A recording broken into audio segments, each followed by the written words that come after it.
going to hear me, Selena Thompson, all by myself. I don't have any friends with me today. So I hope you can put up with me. And we are featuring Team Kendall Thompson taking on Team Brent MacDougall. There are 8 teams in this provincial championships. And I'll just go down the line and provide you with their records as well. Team Jamie Murphy at 4-0, tied with Team Chad Stevens also at 4-0. And then the lone team at 3-1 is Team Stuart Thompson. Lone team at 2-2 is our feature team here, Kendall Thompson. He's taking on Brent MacDougall. Brent is in a 3-way tie at a record of 1-3 with Kevin Ouellette and Fitzner LeBlanc. So Brent will be looking to improve his record to 2-3 and bring himself in line with Team Thompson. And the lone team has yet to score a win, although they've had a couple of very exciting games and gone down to the last rocks, is Doug McKenzie. They're at 0-4. So this is draw 5. There'll be 2 more draws after this to complete the round robin. Each team here will play all of the other teams once, so that's 7 round robin total, and the top 3 will move on to the playoffs this weekend. We'll deal with any tiebreakers on Saturday morning, but for now we will bring you into the game, and I'll just give you an update as well. The other games on the sheet, you can follow the scores along at nscurl.com, and of course if you are following the stream, we do always feature via our streaming partner 360 Live. We so appreciate having streaming on sheets C and D. So on sheet C this afternoon, if you're flipping back and forth, that is Jamie Murphy playing Ian Fitzner LeBlanc. So Jamie Murphy still has not lost, and Ian Fitzner LeBlanc would be looking to bring them back in line, give them their first loss. On sheet B, if you're watching the scores on nscurl.com, we've got Team Stuart Thompson taking on Doug McKenzie, and sheet E, Chad Stevens playing Kevin Ouellette. So I'll try to keep you updated with all the scores as we go. Some of the teams are not as quick posting the scores, so I'll see what I can do for giving you updates, but of course you can follow along at nscurl.com. And back to our feature game here. Team Kendall Thompson, Team Brent MacDougall. We've started things off. We got a couple stones in the rings. We're on to second stones. That's Chris McRae throwing for Team Thompson. Team Thompson led off at lead stones by Michael Brophy, and then Chris McRae, Bryce Everest at third, and the skip is Kendall Thompson. And we have for Team MacDougall, Paul Dexter's throwing. He's the second for Team MacDougall. Kirk McDermott's the lead. The third is Marty Gavin and skipper Brent MacDougall. So Team MacDougall, via the pre-game practice and draw to the button, earned the right to throw last stones in the first end. They have the hammer, throwing the MacDougall throwing the yellow stones. Team Thompson with the blue stones. That'll be easy to remember. They have the blue jackets. We've just had a series of stones come around the center guard. There was a MacDougall stone wreck on the front, left some overlapping guards, and now with the peel from Paul, it opens things up a little bit, but still 2 blue Thompson stones in the 4-foot area after the first few stones of this end. So Chris just looking to put up a guard here. They don't have hammer, Team Thompson, so just trying to protect this situation. Sweepers aren't putting their brooms down yet, waiting for this one to curl. Don't want this too tight to the rings, don't want it to slip into the rings and give some kind of a double and roll on. And that'll settle nicely. Tight guard. So Brent's team probably can see the shot or second shot stone in the 4-foot area. So instead of peeling the guard, Brent's asking Paul to play onto that. I suspect this would be a fairly soft weight hit he's asking for here. Wrecking on the guard is not the end of the world. He'd rather play it tight to the guard and wreck than risk missing everything altogether. That would be the reason for the lighter weight choice as well. So it'll get by the guard pretty easily. And actually, the hit stone made contact with the back blue as well. Doesn't remove either stone from the rings, but MacDougall remains shot stone in the top 4-foot.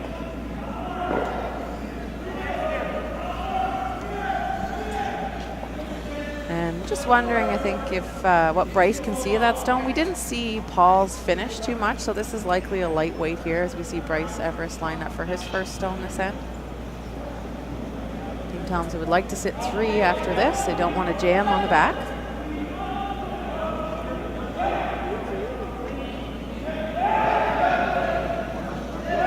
Going hard. This one is curling. Don't want to wreck on that front one.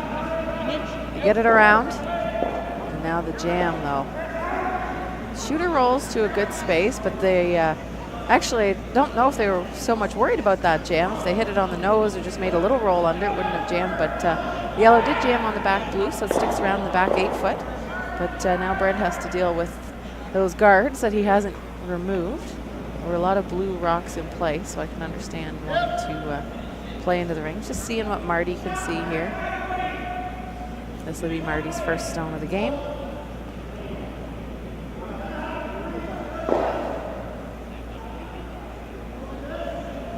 So if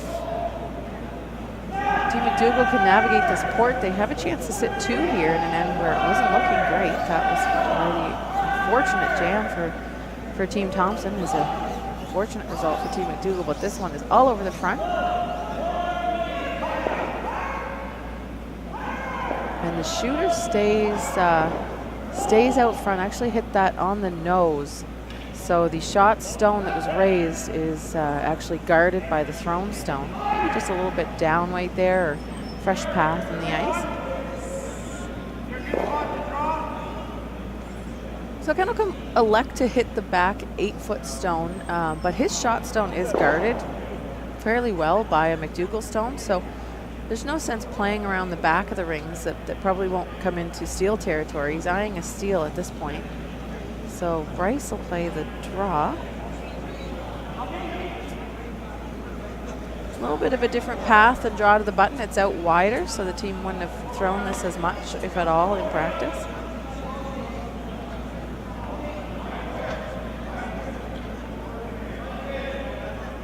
The team would like this to be in the top 4 foot, even top 8 foot, ideally sitting 2.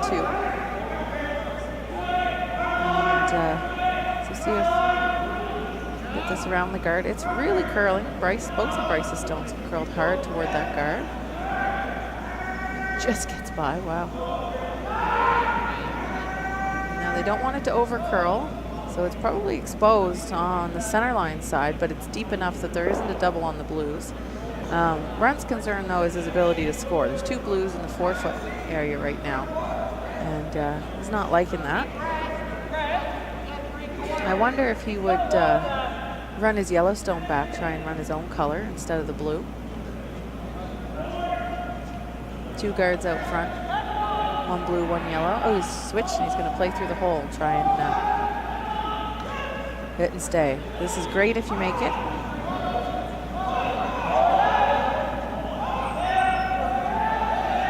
Has to get by the front guard. Looks like it's curling hard on the center line. Kirk McDermott trying to keep it straight. And that will wreck. Shooter rolls, raises yellow into the rings, and the shooter rolls a little bit wide, so leaves a double on the 2 blues now, which is good for Team MacDougall. So Kendall has to address that back stone. Team Thompson will be looking to just hit and stay. Doesn't really need to roll here. Actually, if he stays on the nose, it may help act as a jam rock for a double that Brent would play. Can't really afford to guard right now. You guard the center stone, you leave a double, and guard the corner one, well, you leave the shot rock wide open. So leave them both open and just hit the back yellow, limit Brent's ability to score.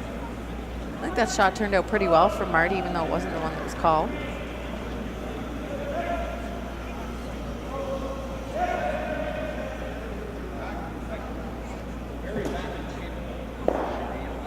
Get a little roll there. So Team Thompson, the blue stones sit at least 4 right now.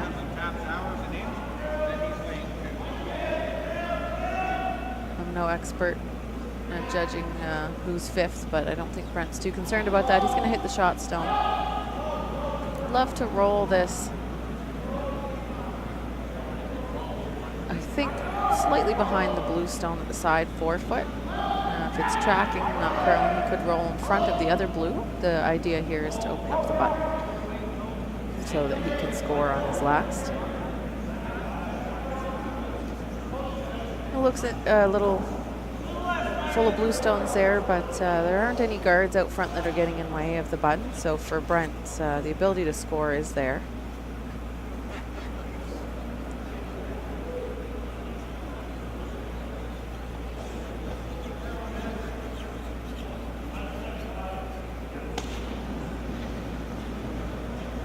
Hit and roll from Brent MacDougall on his first of 2 skip stones in the first end here.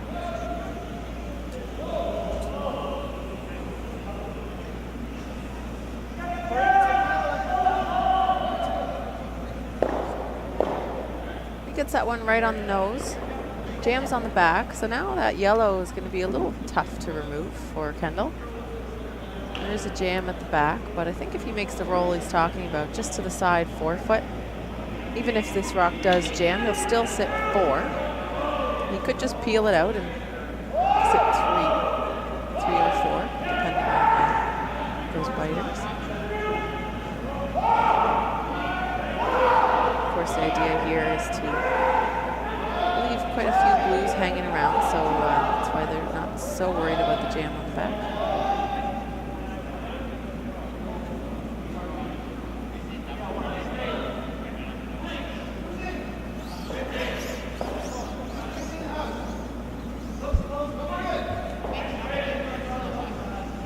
So his final stone, 1 left to come for Brent MacDougall. This is a hit and roll for Kendall Thompson.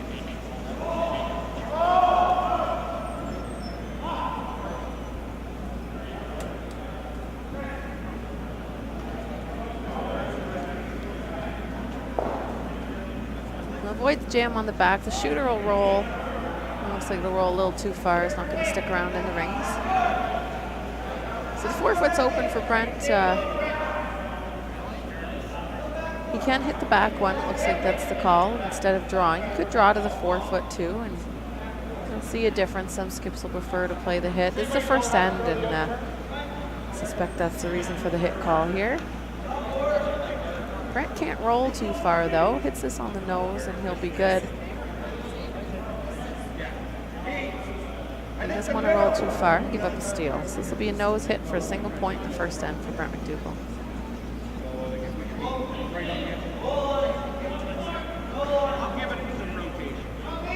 What do you think was key here? That same 90 will get it.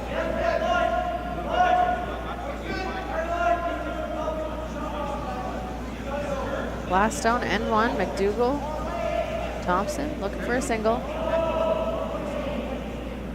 Sweepers are saying the weight's up.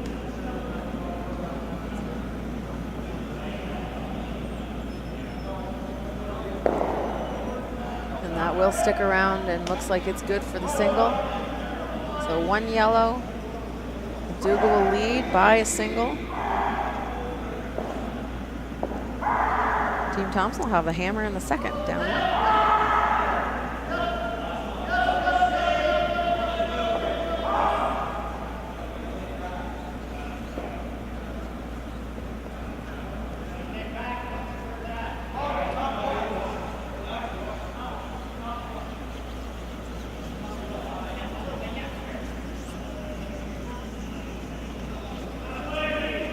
Along with the Deloitte Tankard, Dartmouth Curling Club is host to the Scotties Tournament of Hearts, the 2019 Provincial Women's Curling Championships. They have completed 5 draws, and the 6th will be coming up this evening. We will, of course, be featuring sheets C and D on the live stream and all the scores on nscurl.com. You're cheering on your team and you don't know where they stand. We have a tie for first in the standings right now. That's Brothers and McDermott, both at 4 and 1. Arsenault and Hilliard both sitting at 3 and 2. Team Jones and Team McAvoy at 2 and 3. And McKett, Driscoll, and Breen, the teams at 1 and 4. So there's, of the 8 teams, there's 4 records, and a tie 2 apiece for each of those records. So we're underway in the second end here. Kirk McDermott put a nice stone, just biting the top 4 foot. Michael Brophy throwing the corner guard. I like this corner guard to be a little tighter. The ring sweeper's working to get it at least to the halfway position. It's we're seeing some good curl to the wings, so these corner guards have to be fairly tight to the rings in order to protect a stone that gets drawn around. Of course, we are playing with our free guard zone, the 5-rock rule, so even if Brent wanted to peel, he can't, so he's just putting another one on the center line. And we'll see this pattern, I suspect, a little bit through this game, as the team that's up in points will play into the rings, and then we'll see the corner guard, and then some more play up the center from the team without hammer. And this one, they wanted to stop short of the rings. Just bites.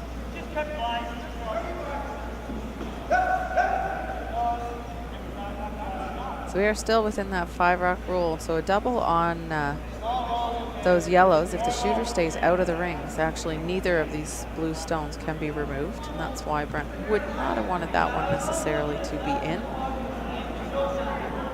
It's almost better to bring that one in fully.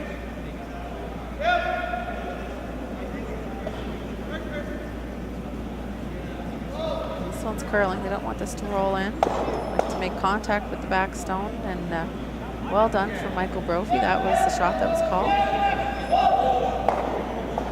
So no option to hit a blue stone. Brent doesn't have much choice. He's going to ask Paul Dexter to play into the 4-foot area. It's a tight guard to come around.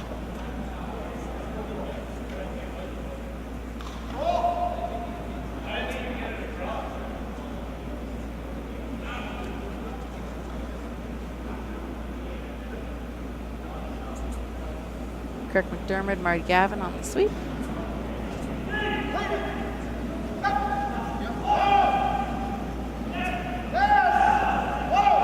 Trying to encourage this one to curl. They got the outside sweeper on the inside, trying to encourage that curl. Depending on how the team wants the rock to curl, it'll affect which sweeper is closer and further from the rock.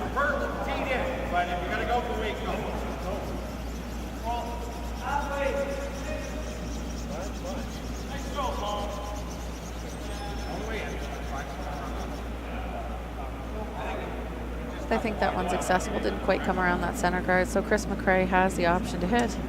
I was watching this sheet last night, and we didn't see a lot of finish into the center line, but once it crossed, it did move. Teams are just waiting for that little bit of finish, trying to get the roll behind the center guard. That one actually rolled further than they needed it to, but Brent knows that the guards aren't helping him right now. Asking for the run back from Paul Dexter. Sorry about that one. I called a hell of a lot more than practice. What's that? Going down.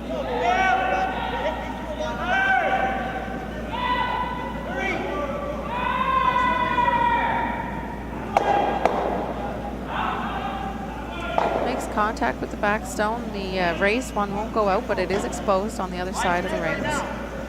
But what this does for Team Thompson is leaves the chance to come around the corner guard and start to set up a multiple point scoring situation. The shooter, the yellow shooter staying out front is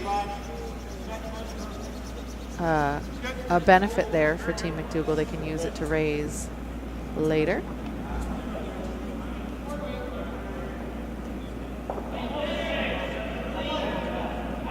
So this is just the come around the corner guard. It's a little hot to me, but it is still fairly fresh. We haven't seen a lot of stones go inside out. Starting to make its, and that grabbed something. Sweepers were saying heavy all day, and just rubs on the guard there. So the open hit on the other side for Marty as we're getting down to third stones. And just before, or as Marty's throwing, I'll give an update across the sheets.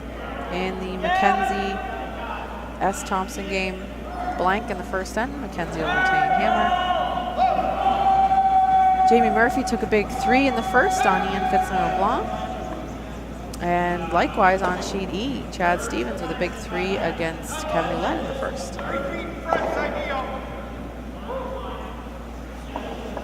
So we've seen a few more rocks in play these games than we were earlier in the week. And Marty's shooter rolling out on that leaves another draw opportunity, this time for Bryce Everest to throw.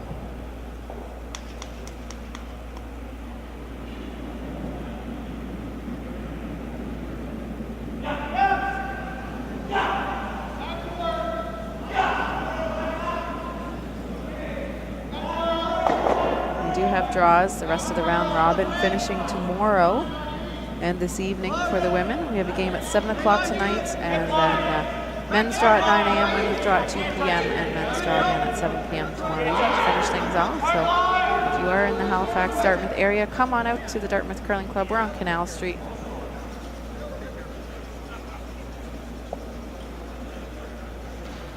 We've got a good crowd here for Thursday afternoon, I have to say. It's nice to see. And that one rubs the front as well. Really just not getting the line and the weight there for those draws, and learning as they go too. Of course, both teams watching what's happening. With 7 games, each team will play on the different sheets twice. One sheet they'll only play on once. So I don't know if this is their first or second game for either team on this sheet. They'll be watching the pass. And this is the side that we haven't seen, or at least I haven't seen a lot of finish. Marty's just throwing a draw here.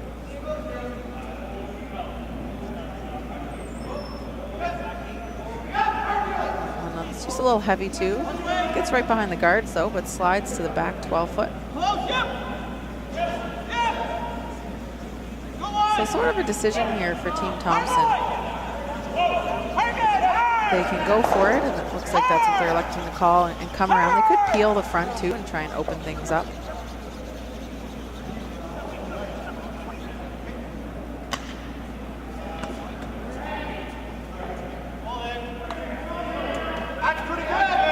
Just following Marty down. They'd like to keep this in the top house.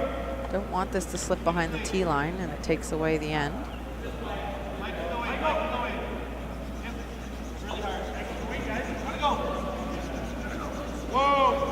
Looks like pretty good weight here. The sweepers will drag it to the 4 foot, get a piece tucked. See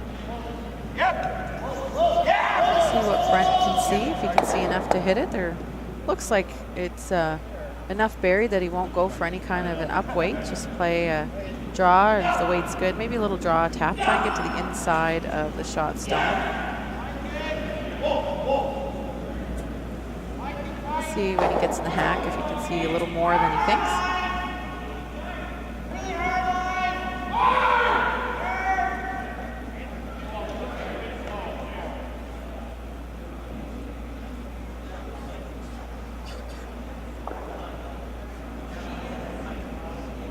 So still going with the draw.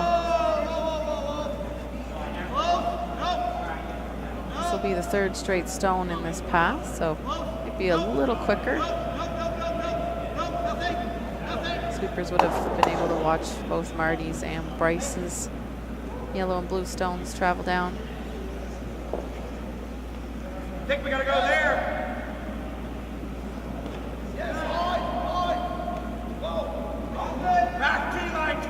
Just don't seem to mind the weight. And it is starting to get that finish that they're looking for here. Like a little bump on the blue stone. And it's hard to tell who shot. And Kendall's wondering the same thing. What can I see of this yellow stone? We're aware that it's not having a ton of finish there, so probably gonna have to keep the weight down. Just a heavy draw again. Try and tap that yellow. To the back 8 foot. Okay, you're good. What do you want it? Right here. Well, we're buried now anyway. Team Thompson not too worried about who shot. They only have 2 in the 4 foot after this is thrown. That's a good throw. Even if blue is shot, that yellow is in a great place to be tapped.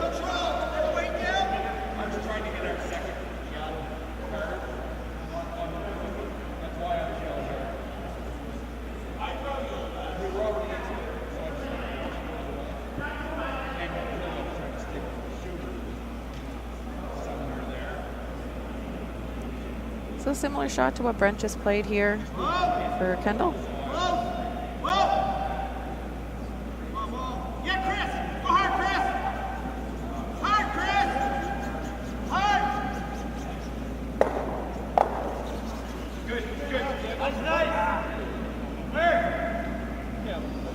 Call hard for the line on this one. Looks like it's a little lighter. Just playing a draw into the top there. Maybe not even needing to tap the Yellowstone. This one is certainly lighter. It's getting a lot more curl.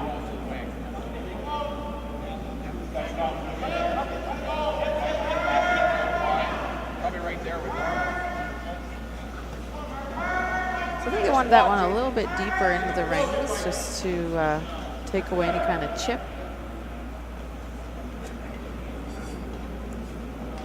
Might be blue that shot, and that's the reason they're not so worried. I would I would bet on that from what I can see. And the blue that was just thrown is available for a tap if need be as well.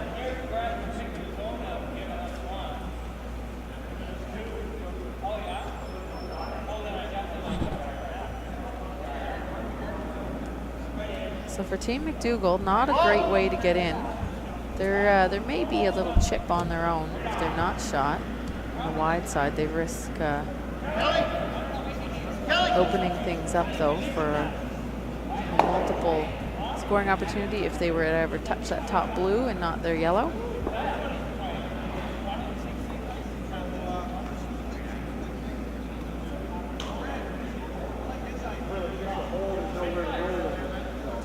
You can see that aside from the two in the 4 foot, there are also blue and yellow, blue top 12 and a yellow back 12. And if Brent were to ever try and chip his stone in the 4 foot, he could chip the Thompson stone a little closer than the yellow at the back and open up a chance for 3. So I believe he's just guarding the raise.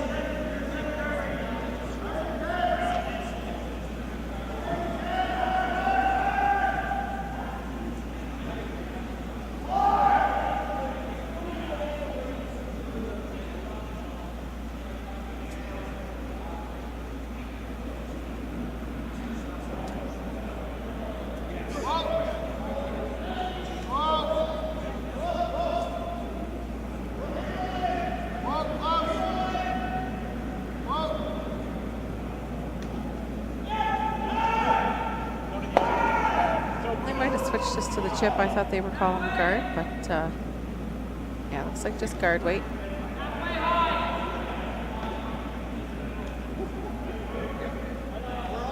Guarding the raise on the blue that's just thrown. I don't think Kendall has anything on that side of the sheet.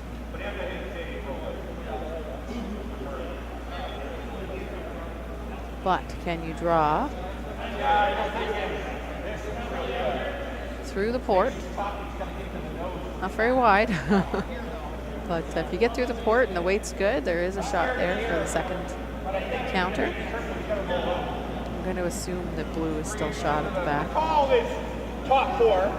The miss is there.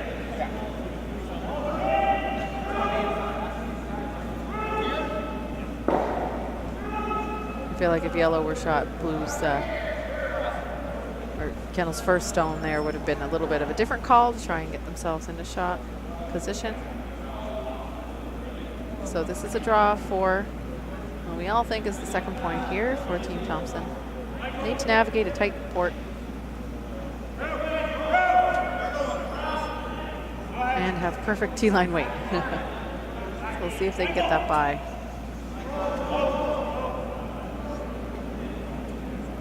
Looks like it's through, but it might be a little heavy. It just slides too deep. Already will have a look and indicating it is a blue stone that's counting, so fairly close, just a little bit heavy there, but a score of 1 for Team Thompson. They'll tie things up after 2 ends here. And draw 5 of the Deloitte Tankard. We have some other score updates for you. We appreciate you watching us here on 360 Live. Doug McKenzie scored a single in the second to lead Stuart Thompson 1-0 after 2. And it's not posted, but I think Ian Fitzner was successful in drawing for a single against Jamie Murphy. He'll still trail though, 3-1. Murphy with hammer in the third.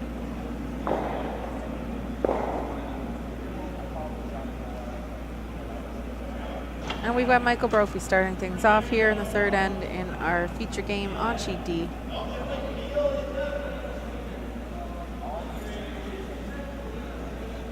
Looking for a tight guard.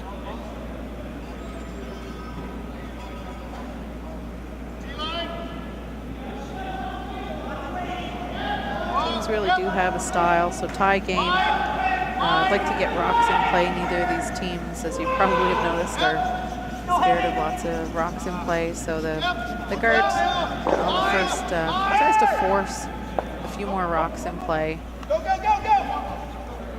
And takes away the chance that the team with hammer could try and blank really early in the end. I don't think they would go for it. It's an odd end, and teams are notorious for wanting to score in even ends, but that usually is more the case in the second half of the game than the first.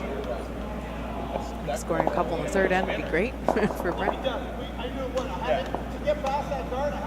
So Kirk saw in the come around the guard that was just played by Michael Brophy.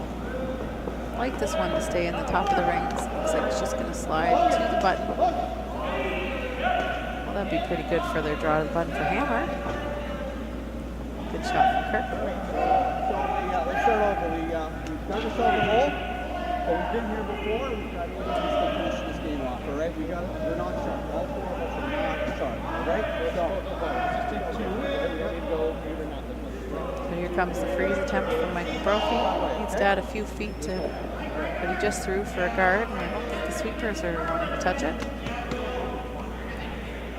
Love to make contact with the yellow stone, chip it out of the way if possible. It's really coming down now.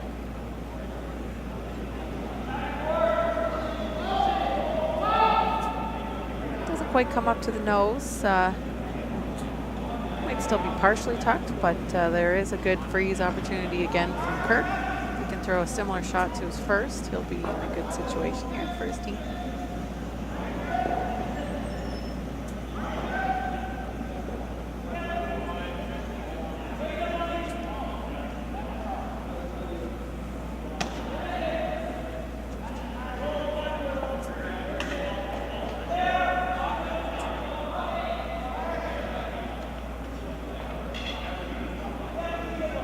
This one's coming in very nicely. Chips the blue stone, actually pushes it to the back 4 foot.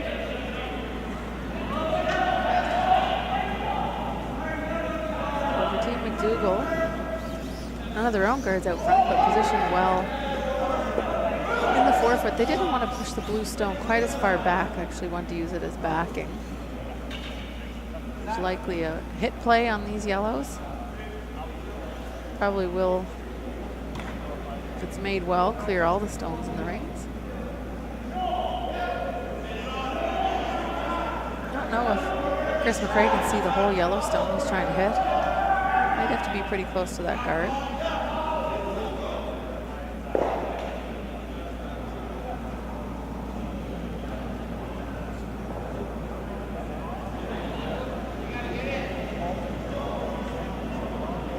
Chris around the upway here.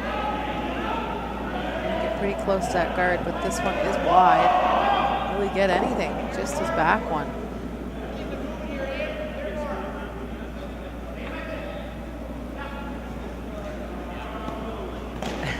So Brent is asking for another come around. I don't think we'll have any surprises on the next stone. We're seeing a run back here if there are 3 stones in the rings.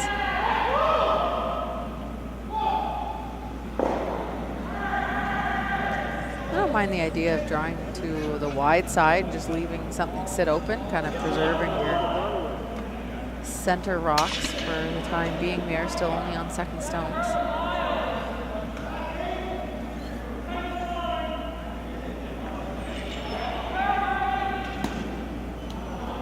This one isn't finishing quite like Kirk's did.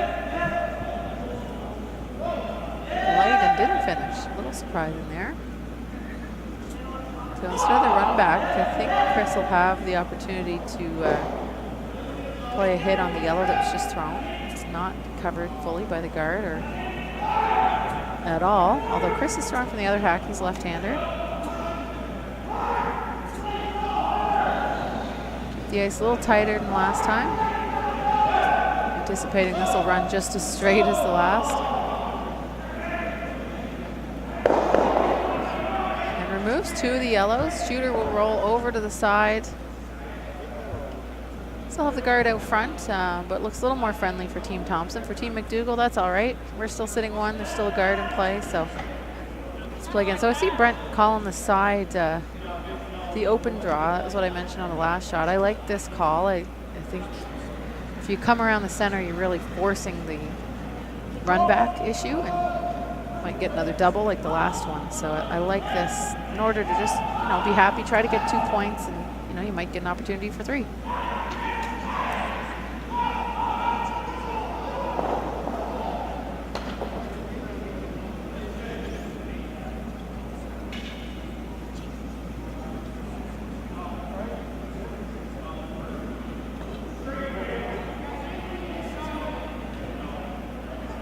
Ball's just coming up late there. I think they were trying that to go in, but sweepers didn't seem to be working too hard on it. They were running out of rings. He's curling pretty hard to the boards, the sidelines. We're on a middle sheet. So Bryce has a piece of the raised yellow that is in the top 8 foot. You'd think I would know the circumferences of the rings by now. The white one's always 8 foot.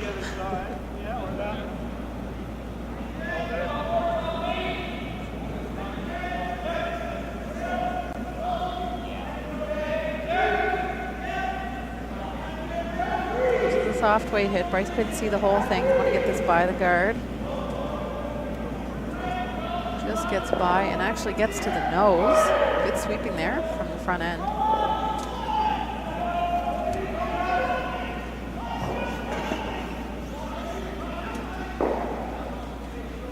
The chance of 2 is still in play here for Team MacDougall, but they're going to have to make a call around that corner guard at some point. They're playing to the open side, trying to preserve the blank here. I mentioned they'd be happy with 2. The blank's okay too.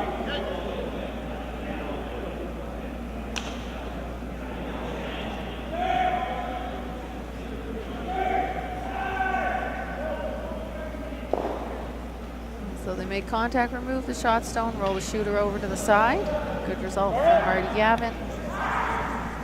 The reason they wanted to roll that over to the side is because they know that a hit and roll back to the inside is coming up from their opponents. That's what you see the call here for Bryce.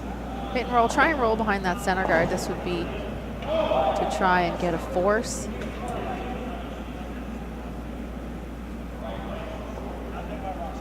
But this one doesn't look like it's curling very much. I want this to roll out of the rings. It'll just stick around in the top 12, half in. So Brent has the same call here for Marty. Now is a chance to get something behind cover. You could play a draw, but draw would be committing to the going for the 2 points. So in this case, the hit and roll is great. It removes the blue stone and then keeps the option of the blank alive.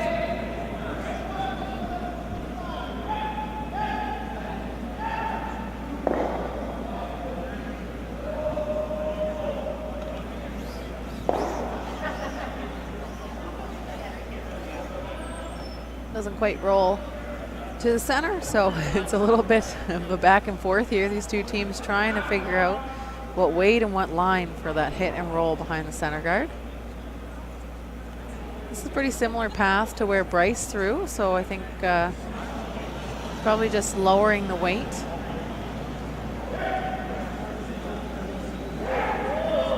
Bryce thinking has to hit about half a rock with the weight that Kendall's throwing. When you come across the face of the rock, it takes a lot of the momentum out of the thrown stone, so you get less of a roll, a more flat roll when you're throwing outside in, so when you're rolling the opposite way that the broom was placed. So you can typically hit the rock a little thinner with lighter weight to make the same roll as with heavier weight.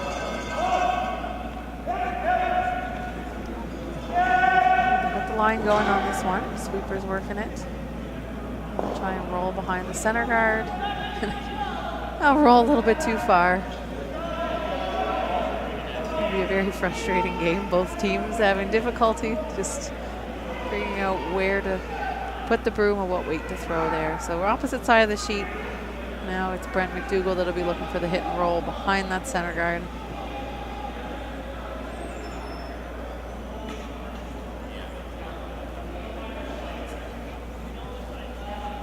If he makes it good, he can generate a deuce for himself.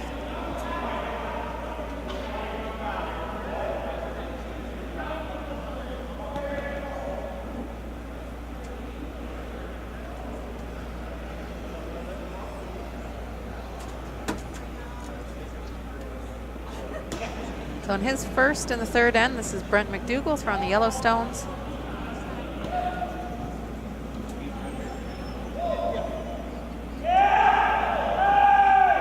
Going hard for line. Well, actually straightened it out, makes a very good roll. I think that's pretty buried. So the options for Kendall, I don't think he can just hit that stone. I'd see some teams playing the run back here. Kendall's going for the draw.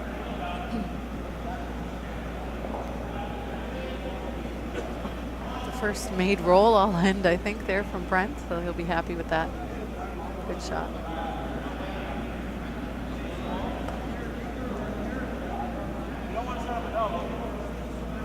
So this one can be back 4 foot. It just needs to be shot and buried.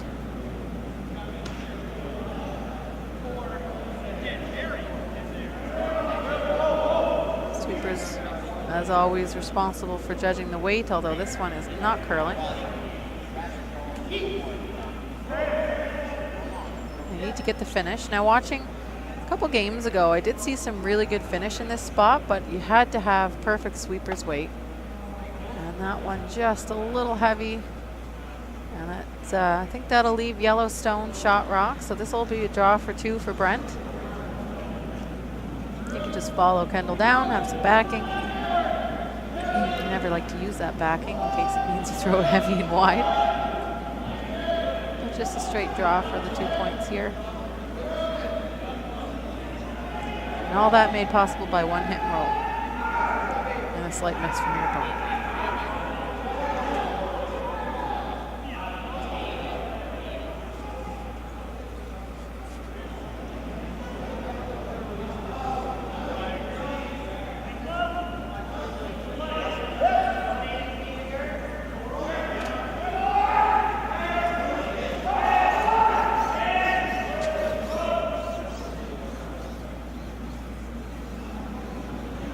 So here we go. This is the draw for 2.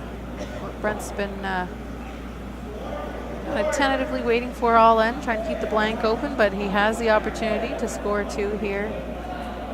Paul Dexter, Kirk McDermott guiding this rock down. And he does have backing. I don't think he's going to need the backing though. This one is coming in on its own to the 4 foot. And we'll wait for the indication, but it looks to me like it is a score of 2 for Yellow and Team MacDougall. So they'll take the lead. And it'll be a 2-point lead. It'll be 3-1 MacDougall over Thompson going into the 4th. Thompson with hammer. And if you tuned in the middle of that end and you haven't heard what you're watching, I'm guessing you do, and you're cheering for one of these 2 teams, but you are watching the 2019 Nova Scotia Provincial Men's Curling Championships here at the Dartmouth Curling Club, the Deloitte Tankard. 8 teams here vying for the provincial title and the right to represent Nova Scotia at the Brier. That's March 2nd to 10 at Westoba Place in Brandon, Manitoba. It's always a good week. The top men's curling teams from each province and territory heading out to Brandon, Manitoba. And if you're watching the women's as well, the Scotties, the National Scotties Tournament of Hearts is actually being held in Nova Scotia. It's in Sydney this year, so we We're very excited to be presenting both that and the Junior World Curling Championships are in Liverpool, Nova Scotia. So 2019, a big year for competitive and championship curling in Nova Scotia, bringing fans, family, friends out to watch. We always like to host these championships. You are watching the live stream courtesy of our streaming partner and friends at 360 Live. They're here all week. We really appreciate all of the coverage, as I'm sure you do, watching from the comfort of home or work or wherever you are. Probably work, I'm guessing.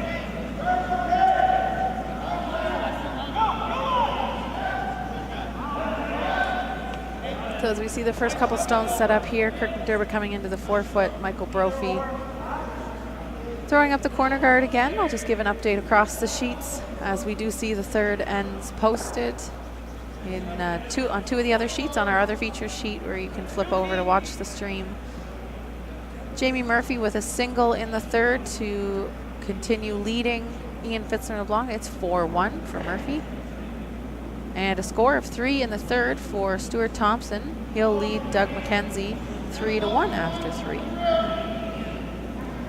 And just as I was saying that, the score got posted in the Ouellette-Stevens game. Stevens yet to allow Kevin Ouellette to score.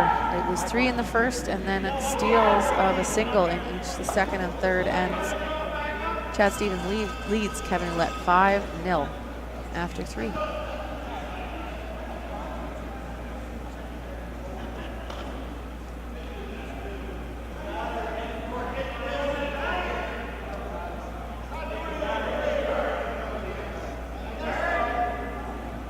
So in the second end, we saw Kirk throw his second stone just into the rings, and it was available for a hit. Not the case here. He threw a nice tight guard. So this is the come around from Michael Brophy.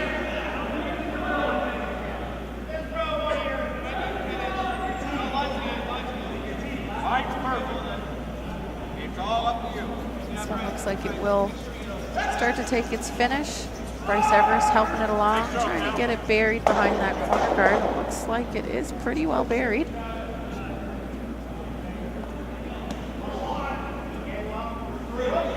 The guard is a little higher than halfway, so I'm seeing Brent just indicate throw board weight, but I think he's changed it up to a freeze call here. Tough shot either way.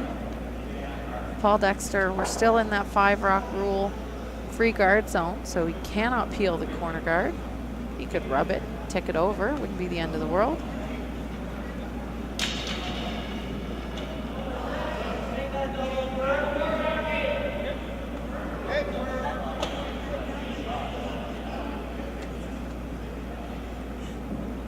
This one not quite as tight to the guard as Michael's, but it's having a really nice finish. Great weight thrown from Paul. Let's get that queued up on the blue. If anything runs into the yellow, that blue is gone.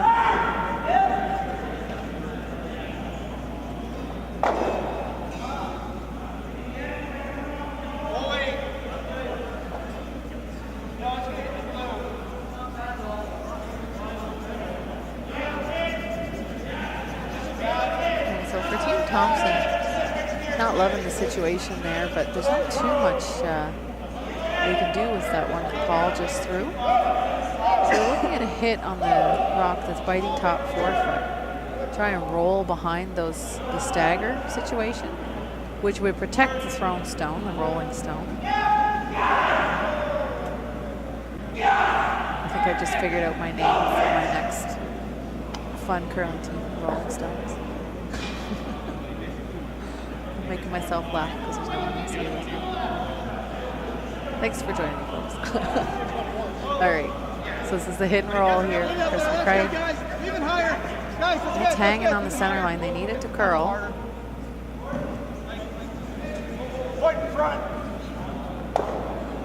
And actually just as called.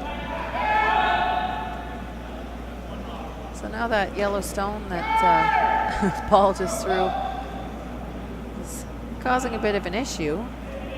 Great shot until it actually blocks your ability to hit. Paul might be able to see a good chunk of it though. If there were no guard in play, he would just nose that yellow stone and both blues would be gone. But I think he can see enough to make this shot. Kind of wanted a little bit more of a roll on that last Very one. nice, girl. Good throw, bud. Hard to make it much better.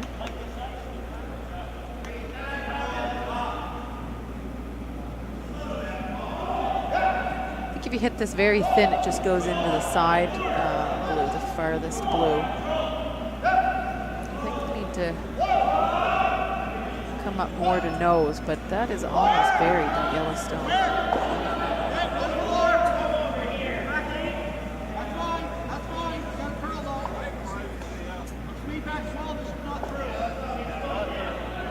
But the hit's the call here.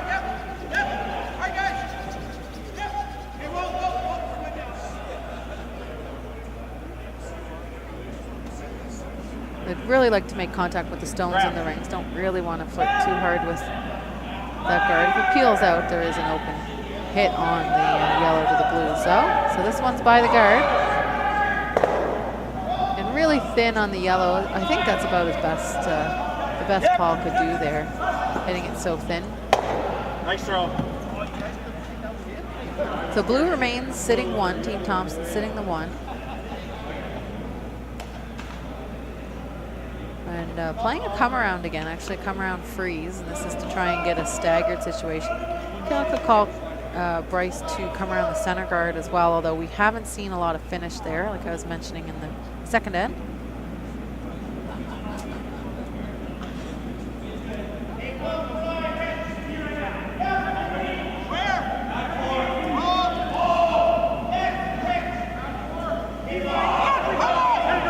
For this one to finish. Good. It's really curling now. Probably over curling at this point. Makes contact and gets a little bit of separation. I think it punched the shot Bluestone out in the open, though. They would have rather more of an angle. That's the second time we've seen a rock really take off there. I think the first one everyone thought was a pick, but it could be a tough patch of ice.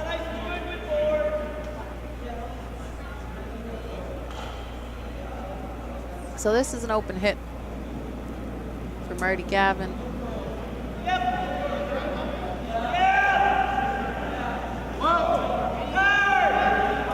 Kirk McDermott on the sweep, trying to keep this rock straight. They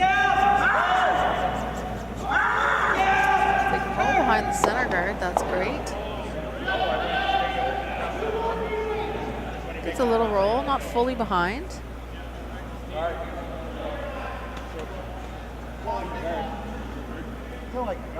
And I wonder if there's enough to see to actually make contact with the second yellow if a hit is played from Bryce Everest. You can probably see about half of this yellow rock. Might not be throwing enough weight to actually punch the second yellow out the side. The idea here is to try and sit a couple, or at least try and have your shooter counting after this is thrown.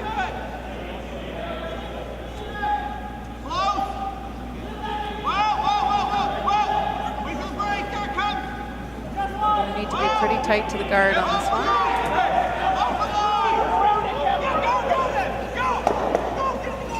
And that's made. That was there a little easier than I thought. That's a good shot from Bryce Everest.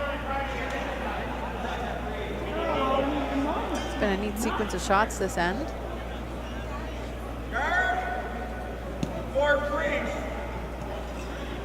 I like the guard.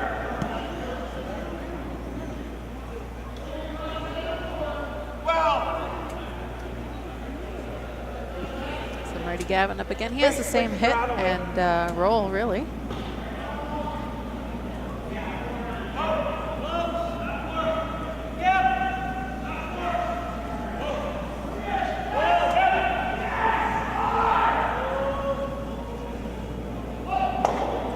That one will roll, and just a little too far this time.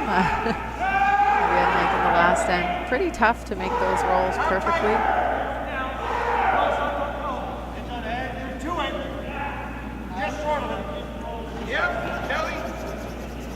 So Bryce will have a hit here. I suspect they'll try and roll this to the wings. I think it's going to be pretty tough to get a roll underneath.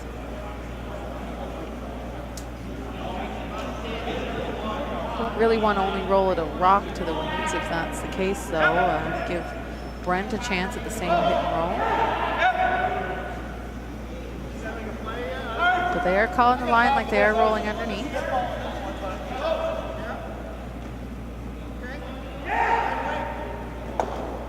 Just got a little flop. That should be good enough to prevent Brent from being able to go underneath. So he's looking at the double.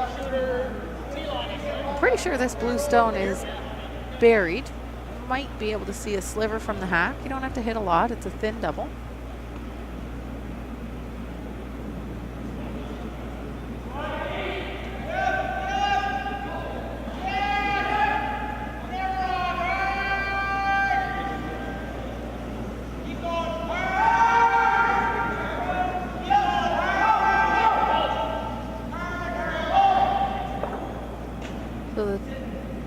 Double attempt here coming up Brent MacDougall. He's up 2 points. Doesn't really want to give that 2 back. Trying to get these 2 blues out of play.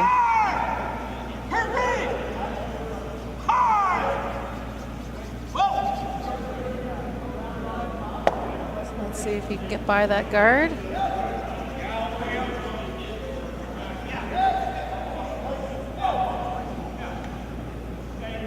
And he's by. And makes it. It's buried. Good shot from Brent MacDougall.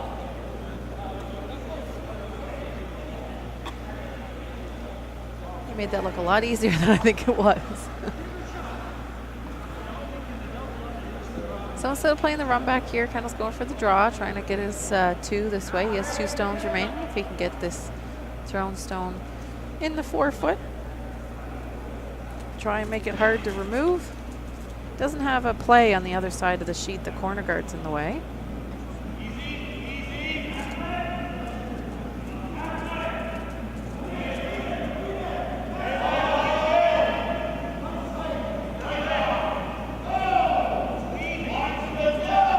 The sweepers responsible for this one now, along with Bryce Evers calling line.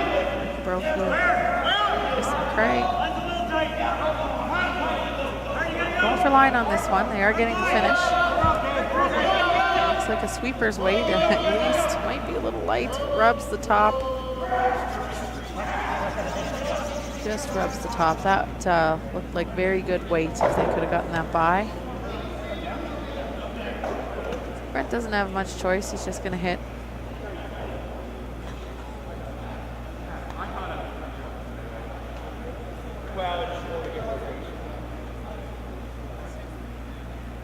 It would have been fair, but I never do that. And you scared me for the first shot or 2. Yeah, no, that's fine. So this rock's fully open for Brent. He'd like to stick a shooter around, try and force if his 2 yellow stones are still in the rings. There's no double. Force Kendall to make a play for a single.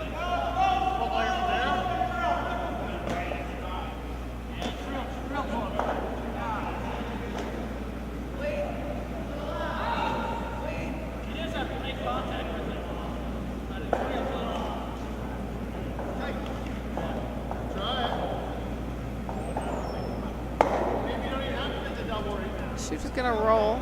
Oh, it rolls out. So a little bit of a decision time here for Kendall. You can play the run for the blank, or you can draw for a single. He just threw the draw. Being down 2, I think, is driving this decision. If you ever missed that run back and gave up the steal, you're down 3 points. Bryce is wondering if there is a blank this way. You risk rubbing the top stone and chipping it in, though. I think that the draw is probably a smart play here. I wouldn't have been super surprised to see the run back either. But again, I don't really want to go down 3 points, so I'd rather draw for the single.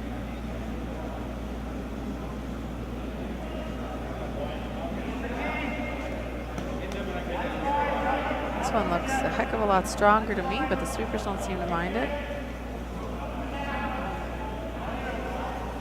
Out a bit wider though, so I'm gonna wait for that to take the bit of curl. They just have to bite the 4-foot.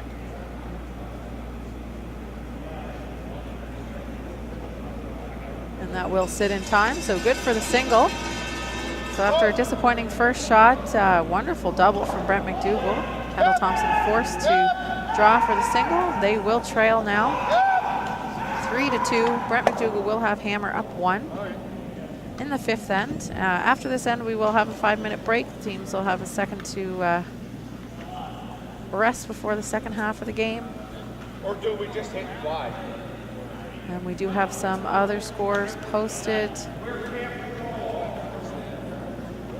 I just watched the last shot on our other stream game, the Murphy and Fitzner-LeBlanc game. Attempted a single there for Ian Fitzner-LeBlanc. It just rubbed a stone out front and actually promoted another Murphy stone into shot position to give up a steal of 2. Murphy leads now 6-1 after 4.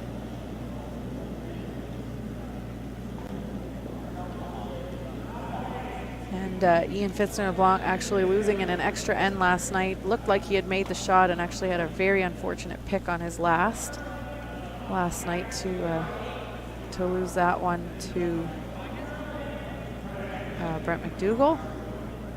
Been a bit of a frustrating couple of days, I think, for that rink. It is a long haul, this provincial championship, 7 10-end games before the playoff weekend. Some of them taking it to extra ends.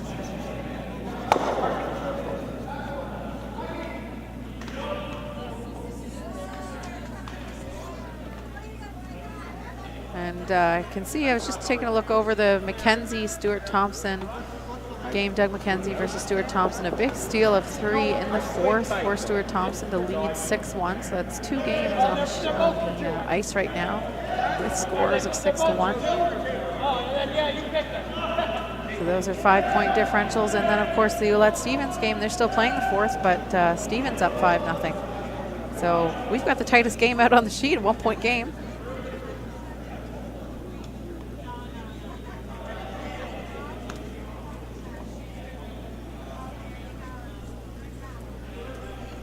If you're a curling fan, you're probably well aware that our provincial junior teams, Team Caitlin Jones and Team Graham Weagle, are playing in Saskatchewan at the New Holland Canadian Juniors.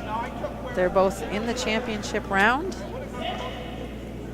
And they'll finish off that championship round robin. Caitlin Jones, of course, the defending world champion, looking to reclaim that title for a 2nd year in a row.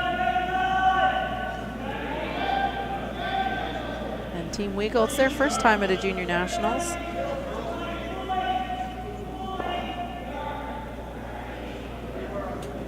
Previously winners of the Canadian under-18s last year.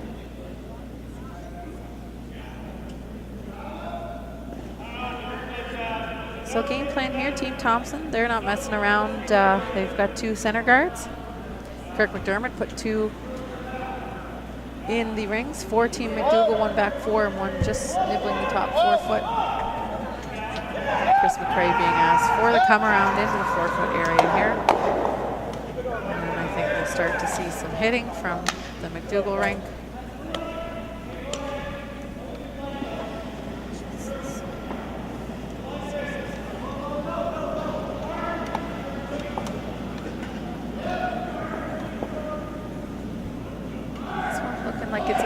Light. Sweepers are working hard to get it into that 4-foot area. Line looks good though. And they will get it there into the 4-foot. Probably not shot stone. I think yellow at the back still is. But the round stone, that blue, will still be accessible there for Paul Dexter.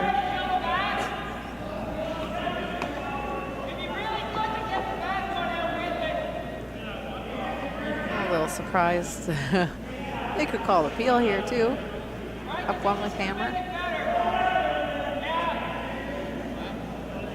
Oh, they're looking at ripping this one out. I guess they can see enough of it. I've got an angle where I can't see any of that thrown stone, but I'm not right behind the hack.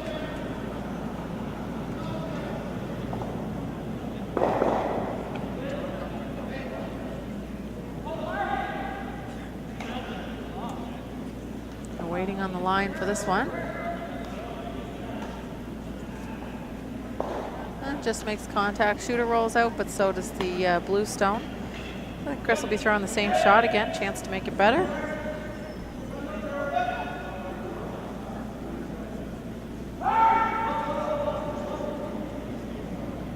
I always try and think of what the other team would want you to do. So in that case, I probably feel like I say this a lot. I would have played the peel just because I know that Team Thompson wants those guards still in play and they're down.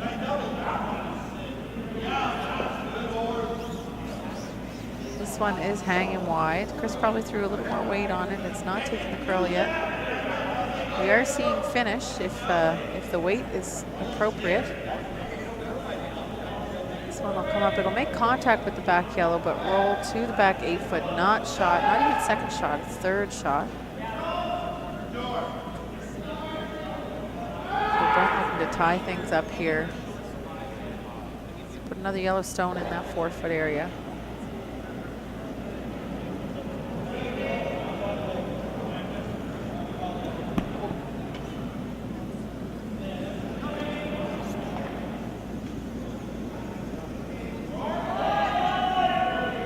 Working this one for weight,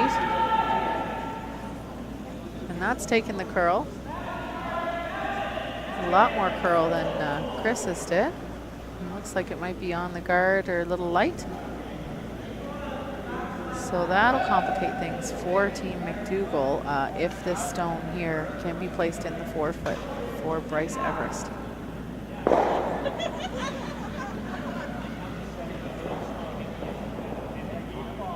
It's always the tendency, you have a player throw a little light and then throw a little heavy, and then the next player sees that, and that's light.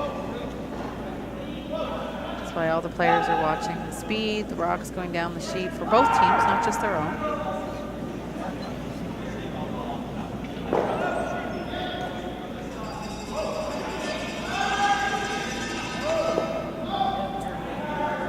So this one's behaving more like Chris's stone that hung out. Definitely getting a lot more finish from the MacDougall team. They're throwing a little bit lighter weight, although this one's starting to come in nicely. They're going to rest in that back pocket, and not going to be ideal. They would have liked that to be lighter. I don't know if Brent's going to bother clearing the front now, or if he's just going to go in. It's a little risky for both teams right now.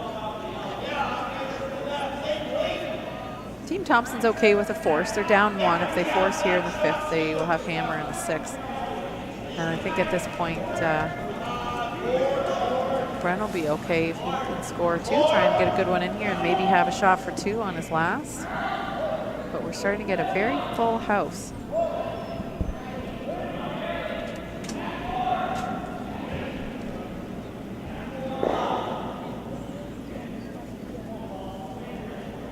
This one's starting to curl nicely for Marty Gavin.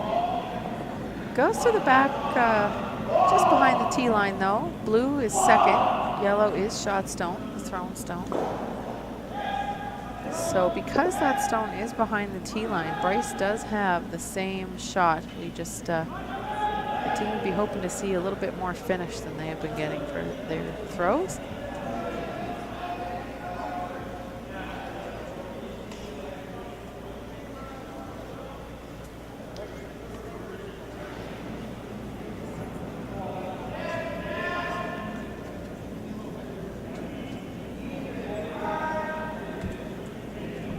As they're talking about their options here, I'll give you an update on the Ouellette Stevens game. Another steal, so after a score in the 1st and 3 consecutive steals of a single, Chad Stevens leads Kevin Ouellette 6-0. They're playing the 5th end.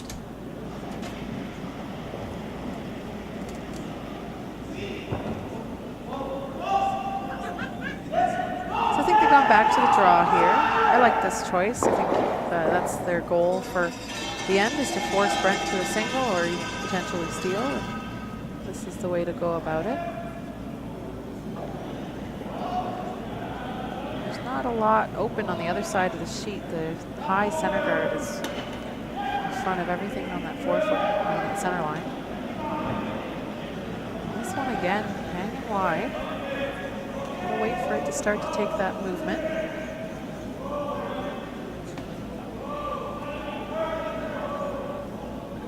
Now, well. If they can get it into that 4-foot, try and get a piece of the button. And a great shot from Bryce Everest right when his team needed it. Looks like blue is shot stone there. Brent wondering if Marty can see any of it. If Marty can indeed see that blue stone, he's playing for it. He's playing a field here. This would be a lot of weight coming up, trying to pick that blue stone right out of there.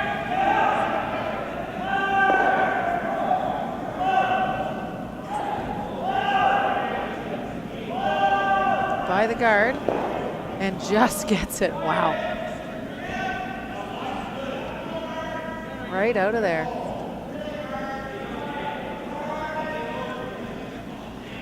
Great shot from Marty. The only thing is that button area is still open.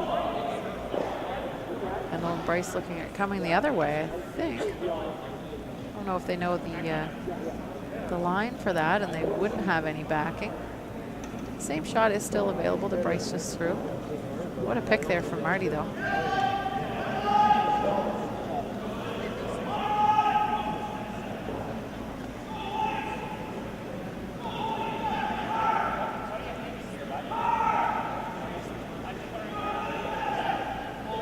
It's a little messy for Team Thompson in that, yes, they do have one stone, but it's pretty vulnerable to the back of the 4-foot. There's 3 yellows around it. If anything were to make contact with the yellow in front of the blue stone, blue wouldn't last very long. So trying to have another stone in there. Ideally, this is in shot position, just biting the button. They'd be okay with it as second shot as well in the 4-foot. So no one's played this side of the sheet this end.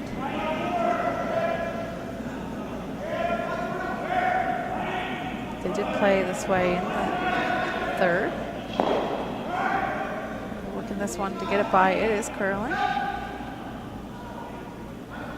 And it is light. It is not going to make it to the rings.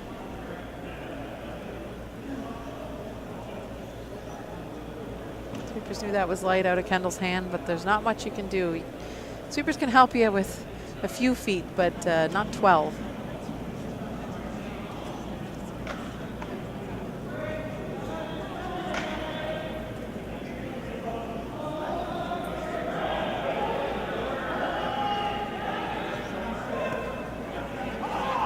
So I think Brent's looking at playing that little soft weight that I mentioned.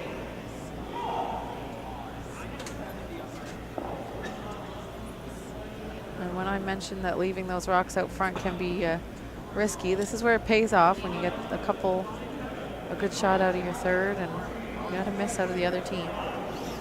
This is the soft weight tap. Probably just back house weight. Play it like a draw. Make sure they get the line working for them. Yeah, he was back to work. Yeah, and there's just a move.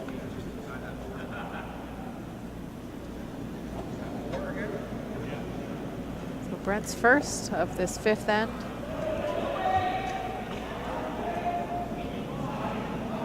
One remaining per team.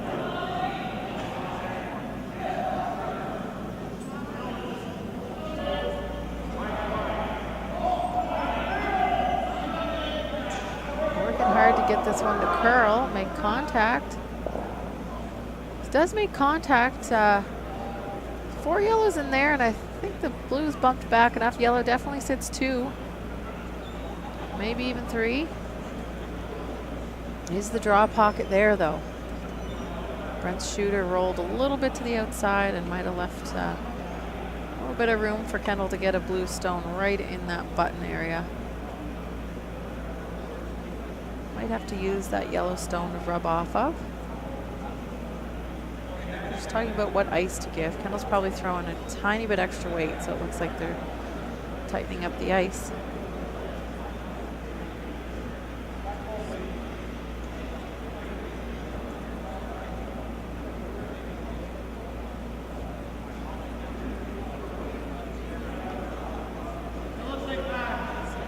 So facing 4 yellows in the rings, only 1 blue and not in a great position. This is a big shot here for Kendall Thompson. His last in the 5th end, down a single point. doesn't really want to give up more than one and would love to steal here. So we'll see if this stone can make it into that 4-foot button area. It's already in a tighter pass. The sweepers are working it. And now they're working it to get it to curl. They're by the guard. And that little bit of extra weight. Did they get the roll? Is it shot stone? Looks to be. Looks to be blue sitting a single. Now can Brent just pick it out like Marty did though? They're looking at the other stones. I think it's hard to tell. Might be blue that is third shot at the back. Yellow second. And the blue that was just thrown is shot.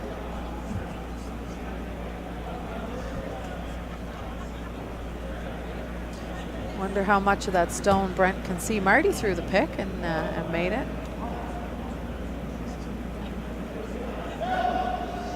The good thing for Brent is, at most, he's given up a steal of one and potentially could do something here. He's looking, I think, at some kind of big weight at the back. Oh, he's going to play a run.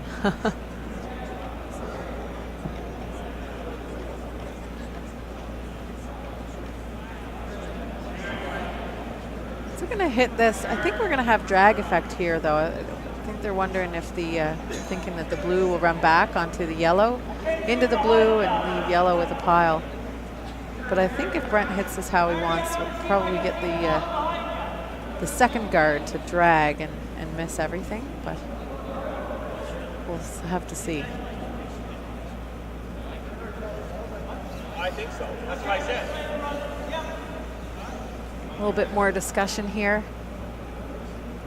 This sheet seems to cause teams to go a little low on their time. We're not yet at the halfway mark, but they have 38 minutes thinking time total for 10 ends, and both teams are at or under the 18-minute mark. So last shot here, Brent MacDougall trying a big weight. Oh, a soft weight run. Not looking for as much of the drag. See if he can make contact with the stones in the rings.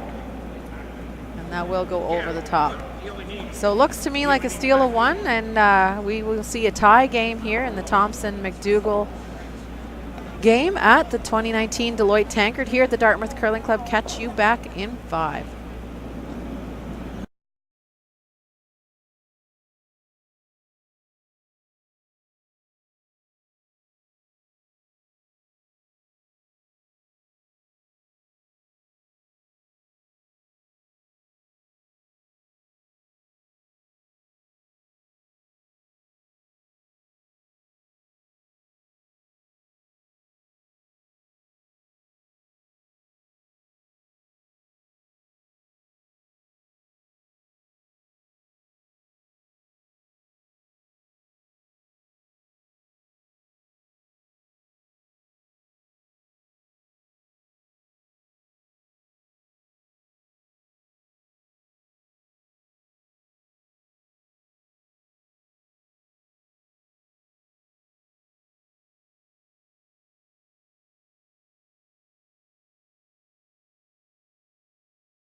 And we are back. Thank you so much for joining us here at the, well, in the comfort of your own home or anywhere else. But I'm at the Dartmouth Curling Club, and along with our streaming partner 360 Live, we are bringing you the 2019 Deloitte Tankard, the Provincial Men's Curling Championships.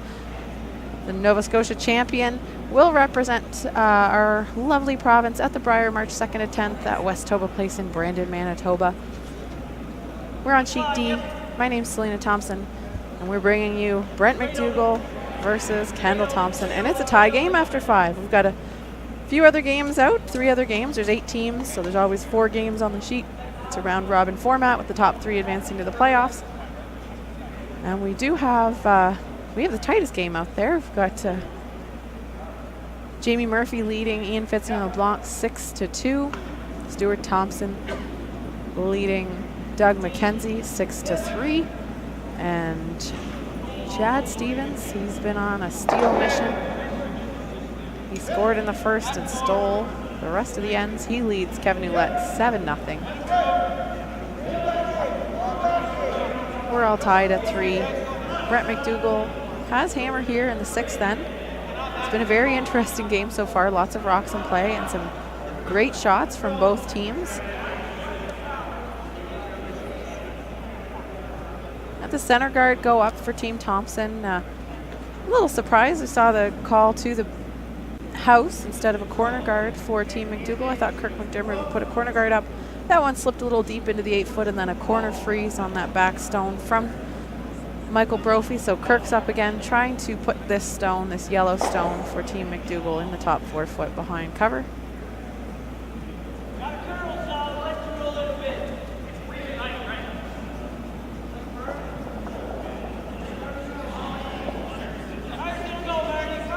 And a reminder, if you didn't catch us earlier and you haven't heard me yelling all the players' names, Team MacDougall, we've got lead Kirk McDermott, 2nd.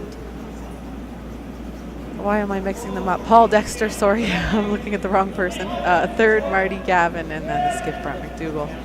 For Team Thompson, we have Michael Brophy throwing lead, Chris McRae at 2nd, Bryce Everest at 3rd, and Kendall Thompson the skip.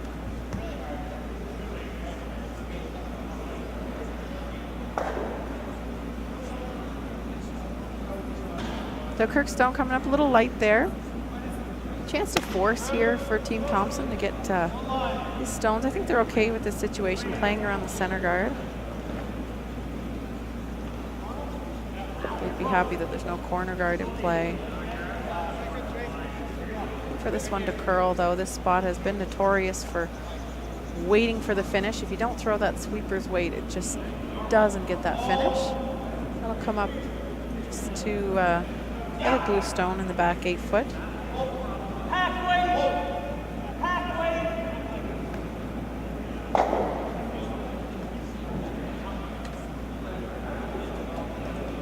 And I knew it. I knew some of you are watching from work, but I won't tell anybody. Just got a little message. Of course, someone cheering for those Halifax Curling Club teams is not watching for them. We're happy to have, we've got a screen running upstairs here at the Dartmouth Curling Club, and lots of people watching from home if they weren't able to be here in person. This is the next best thing.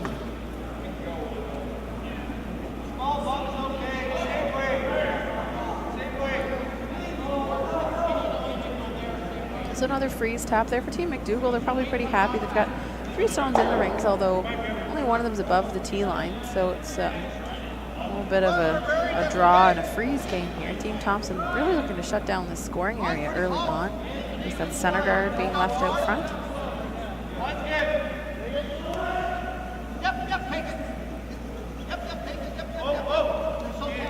Again, waiting for this rock to start to curl. Can really straighten it out with the sweeping. Starting to go now. So they're sweeping it to curl. And it does take that last little bit, just a little bit of a tap. They would have loved that to be a tiny bit lighter, take a bit more curl, but fairly good shot nonetheless, and achieves the goal of shutting down that scoring area. So for Brent here, I think he needs to open things up a little bit. Yep. Whoa. Yep.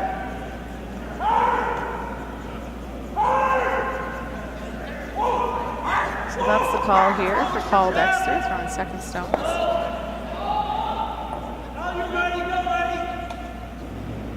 Wanting this one to take a bit more curl, try and get the shooter into that button area.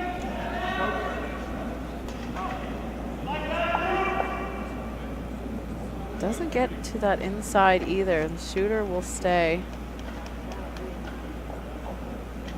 But to the wings, so blue is shot, but I think there is room to get underneath, just play that draw.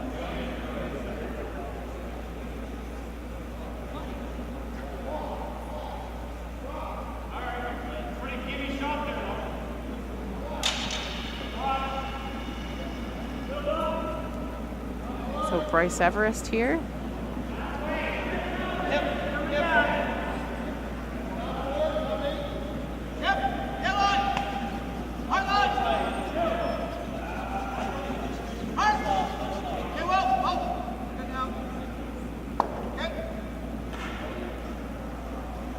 And that one will come up light. No, they just wanted to stop. They want to guard the situation. It's an okay plan B. You can see the issue for Brent now, not having access for scoring here. He does have a tap on the top blue, but this peel call for Marty Gavin, I think, is a very good call. Clean things up. Give yourself a chance. Didn't get the double peel. Wanted that to curl up a little bit more. So just protecting that situation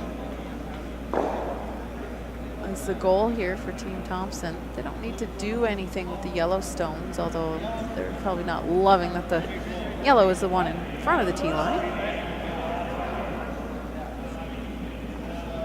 Trying to prevent Brent from being able to score to a force or a steal is really good here for Team Thompson. So that's what the talk is. They know there's a raise on that yellow, either up to the button for a single or actually with weight to score multiple points. So it's a fairly dangerous rock there. They're also talking about making a play on the yellow in the top 4 foot, knowing that the blue shot stone will jam.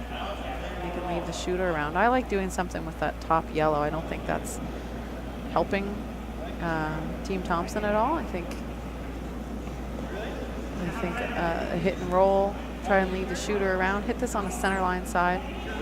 The big risk, of course, is making Brent's shot for him. So if you don't hit this on the center line side, if you hit it on the left side,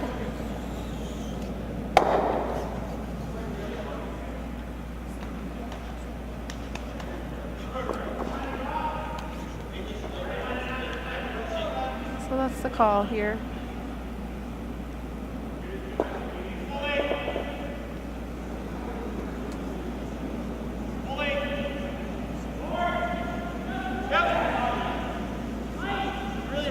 Sweeping for line on this one. Want to keep it on the center line side, but if it's over curling, they might want to just let it go. Don't want to run it back onto their own blue. Actually ran it back onto the soft weight onto the yellow. That was very soft weight, but it really opens things up. The shooter rolls over to the side. There's no blue in the front of the rings. Yellow is now pretty vulnerable, or the blue is now pretty vulnerable. Really opened things up for Brent. Not sure if that was the weight that was called or just they didn't know. We have seen a lot of finish on the line, not going into the line, but once it crosses, and that did have a lot of movement there. Yeah. Can you ever hit enough of that to bring it into that one? Not really. It goes the other way. It'll go this way. So this is a freeze into the pocket. Trying to keep 4 yellows in the 4 foot area. And 1 blue.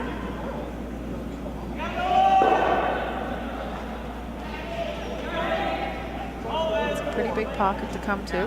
Marty probably throwing a little extra weight. Can push that blue stone back. This one's curling pretty hard though. Come up to nose. Right up to the nose.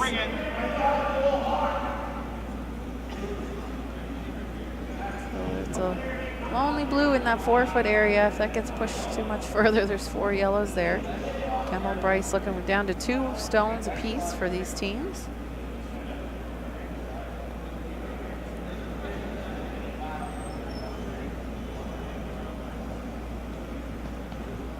So there is that pocket to come to. This is the goal of this, is to cut down that scoring area. Whoa! Right on. Kendall's got a couple options here. You can come right into the pocket to the button. You can go corner freeze that yellow stone and queue up a double on the yellows if anything were to be hit. So a couple options here, but the weight is pretty precise. He doesn't want to throw this too heavy and go to the back of the pocket and leave the button open for Brent.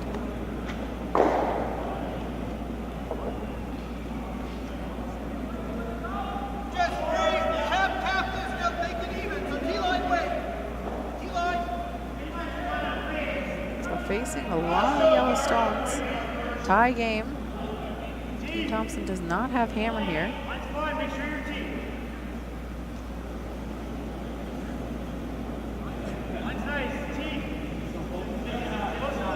Sweepers are going for weight. Never mind. I think both. If they cue this up on the corner of the yellow, it'll work out, I think. Looks like it's got the weight to get there. Does he get shot out of it too? So what Brent and Marty are going to be looking for here, first of all, I think, is a timeout. So they've called their first timeout. Each team has 2 timeouts. So they're going to be looking to see, is there a way to remove that blue and a couple others as well and keep all the yellows in. I think Brent really wants to draw into that pocket. Nose the thrown stone. I think it would go over the top. Might lose a yellow or 2. Keep an important thrown shooter yellow at front.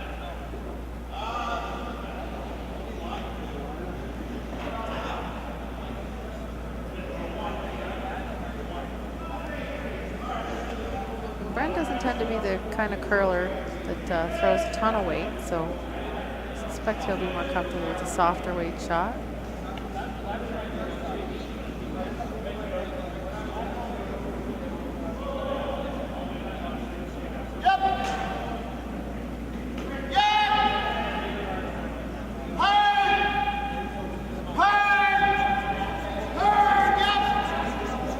Decision. You're trying to score multiple here, and you don't want to do something that puts that blue stone in a position to actually be a steal point. Big advantage scoring in 6, especially if it were a multiple. And with all those yellows hanging around, you'd love to get that multiple.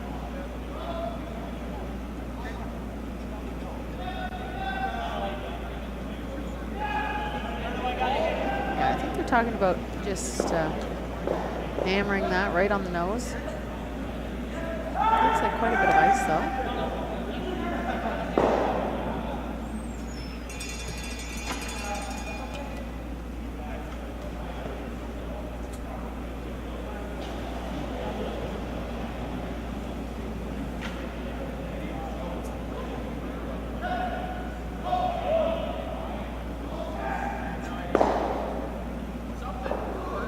So this blue stone looks like Brent's hitting, and there is a guard out front, but it's open in terms of being available to hit on the nose.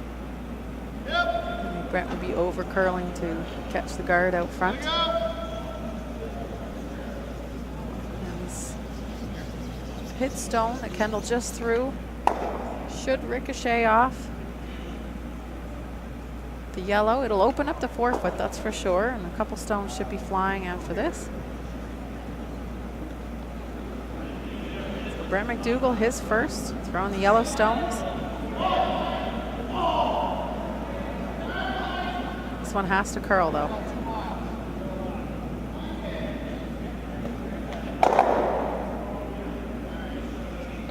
That was was not what they had planned. Blue sits shot, and it is actually frozen. Half on the button, frozen onto a yellow stone. One had to curl up to nose.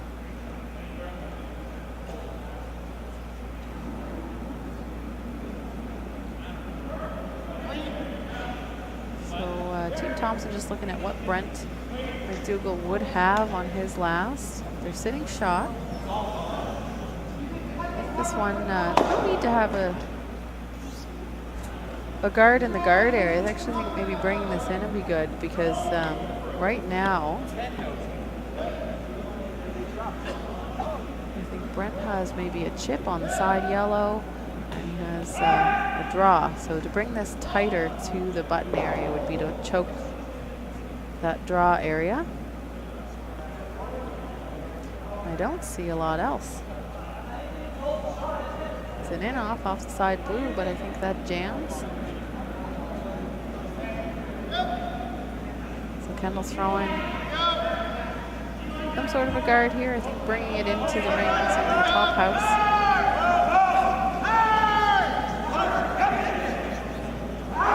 Going for line. They have to keep this on the center line, on the high side of the center line. It's fairly close in. Might even be bringing it to a freeze position. And sitting two.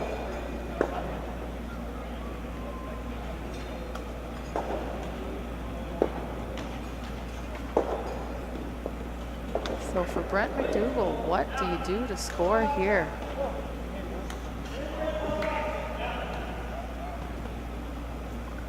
And while we're watching this, we do have our first final. Only went to 6 ends, and I don't know the score in the 6th, but it is Chad Stevens defeating Kevin Ouellette. Chad will be the first team to go to 5-0.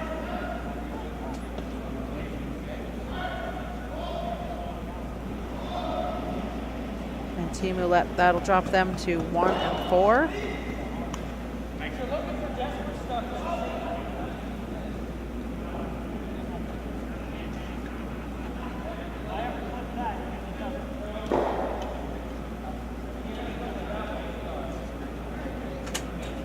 So I think Brent's doing the chip. I think that's about all he has. The in-off doesn't give him a point on the other side of the sheet. There is a guard in front of this yellow stone that he's going to chip sideways. So you probably can't see too much of the yellow stone, but he can't hit much of it actually. In order to chip it sideways, you have to hit it very thin with quite a bit of weight. Just kind of punch it sideways, almost like you flicked it with your finger. Of course, that wouldn't move 20-kilogram curling stone, but I think you get the idea. So last rock, 6th end after a lot of stones in the 4-foot. Brent MacDougall looking to chip his own stone in sideways for a single.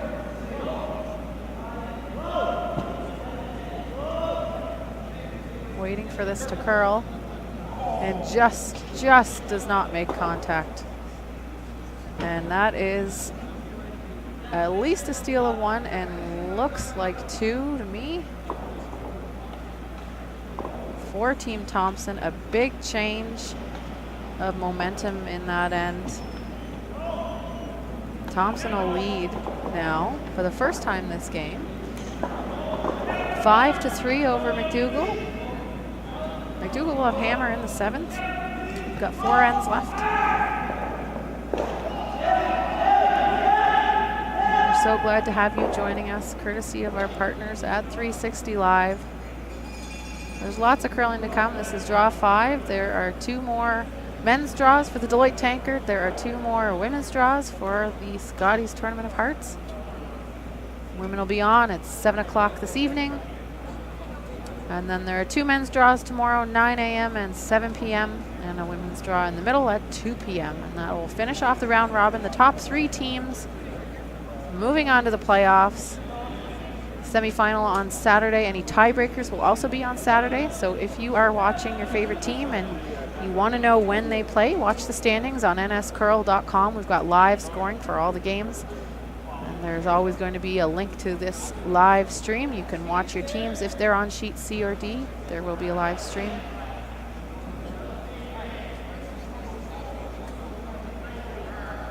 And we have a score update after Ian Fitzgerald scored 1 in the 5th to trail 6-2. Jamie Murphy got 1 in the 6th, and he leads 7-2.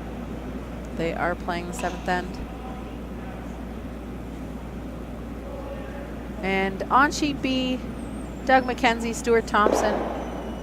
McKenzie scored 2 in the 5th, and Thompson a single, or sorry, blanked the 6th, and then a single in the 7th. They lead.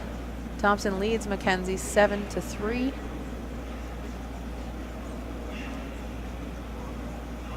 Back on our feature sheet, we had Michael Brophy throwing a stone right to that button.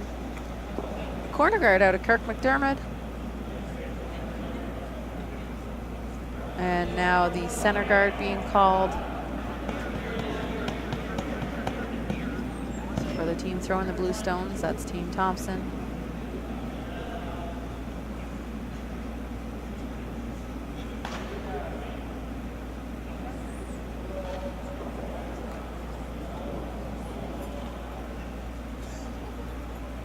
That one slides a little deep. I think they wanted that one just tight, but the line's good. So this, I think this is just the come around call here for Kirk.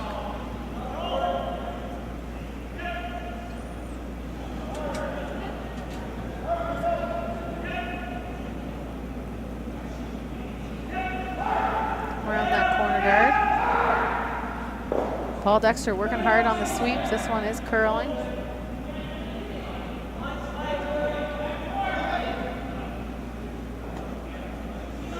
By the guard by a little bit though, so now they're going to sweep to finish it. That's going to go deep into the rings, but they're not worried about that as long as it's buried. It'll hang around, and ideally for Team MacDougall, that's going to be a counter later on in the end.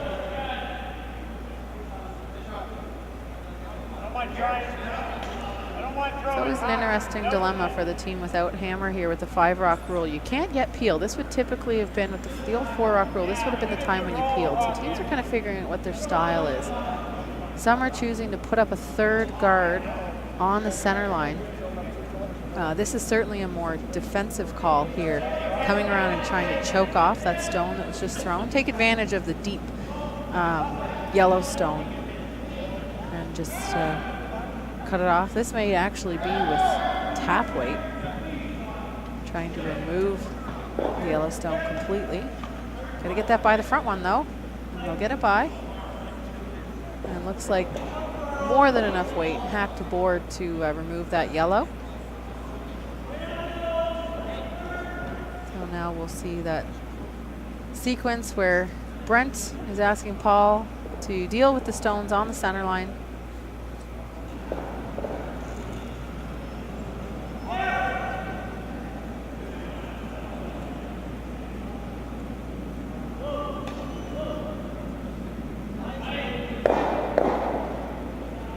Doesn't actually remove both of the blues. Shooter stays out front. I was calling the hit on the center line one. You could almost peel the side and actually make a double on this as well, but a nose hit works, leaves the shooter out front.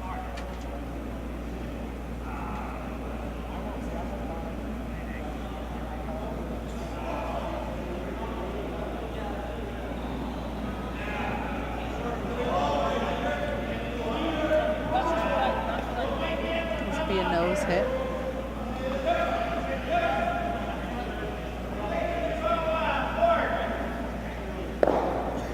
And that's made successfully.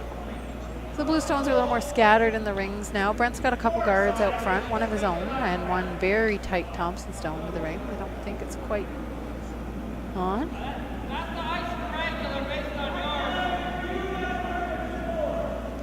This is the hit and roll.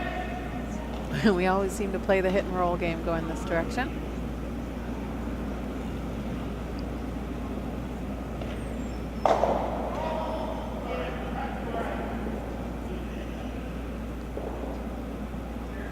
This one's got to take a bit of curl here though to make that roll. And it does not. So the shooter will stay open. Now the roll is available for Team Thompson. I don't think they need to be fully behind the guard. It would leave like a run back double, but in this case just half tucked would be great. A little bit of a roll toward that center line. Primary goal, of course, is to just remove the Yellowstone from play, though.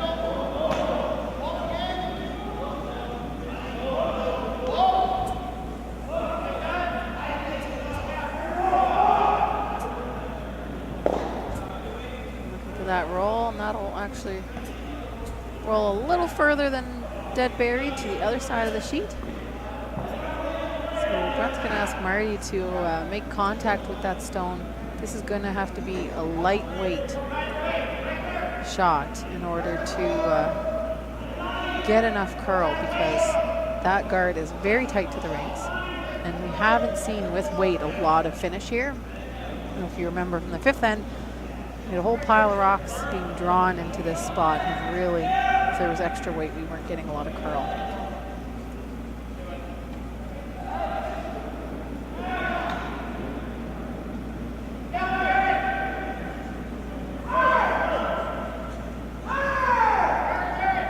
And that one gets by. Actually, you had to hit that rock a little thinner to make that roll.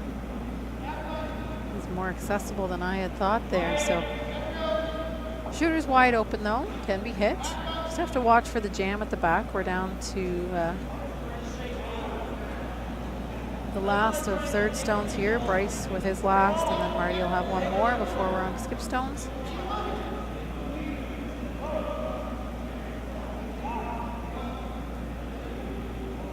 Like to keep the shooter around in the rings. Don't know if it'll stick around though.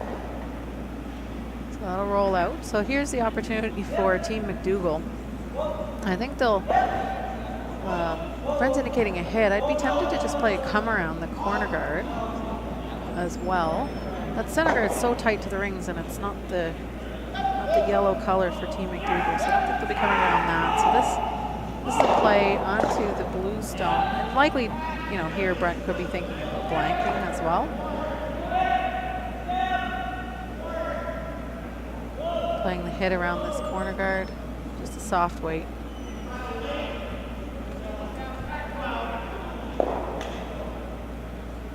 It doesn't curl enough to get any roll under the guard, so for Kendall, a little bit of a decision. Which way do you want to roll? You can roll to the center line, you can roll behind the tight corner guard, or nose. I think nose gives Brent an opportunity to make the roll, though. I think you want to roll a little bit either way.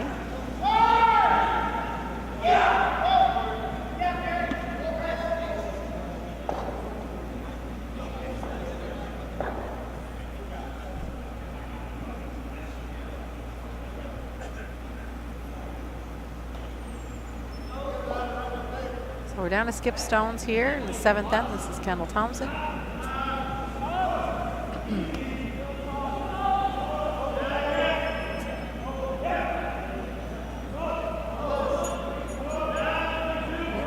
Curl a bit, I think, just to stick around. I think they're just going hit and stay. A little bit of a roll toward the center line, still behind the tee line.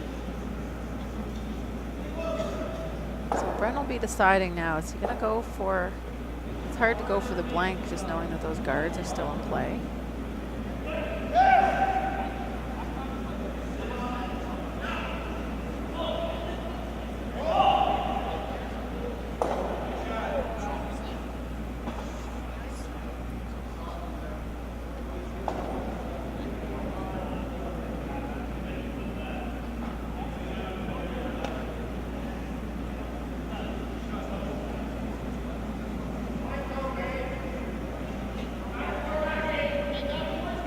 Again, this is a soft weight hit here for Brent. I don't know if he's trying to go a little flop underneath. If he goes under the center guard, I think Kendall will be forced to freeze down to it.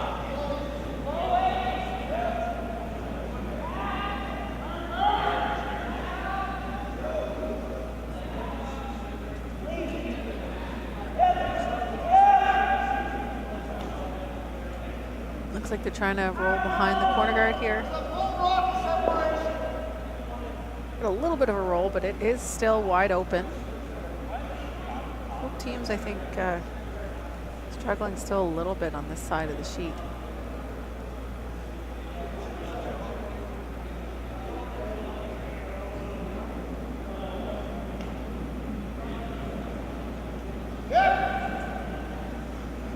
Should be straightforward hit, and I think we'll see Team Thompson going for a roll one of the two ways. Just trying to force Brent to a single. They're up 2, so they'd love to force their opponents to a single in an odd end.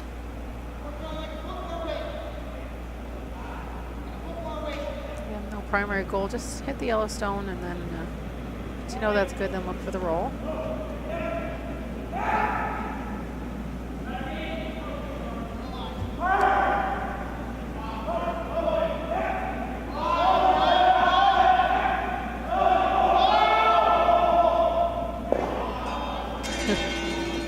That's a tough spot. Got a little bit of a roll, but the blank is still there for Team MacDougall. Both teams are just, you can see frustration with sweeping and saying whoa, and they thought they had that roll. Very tough to call.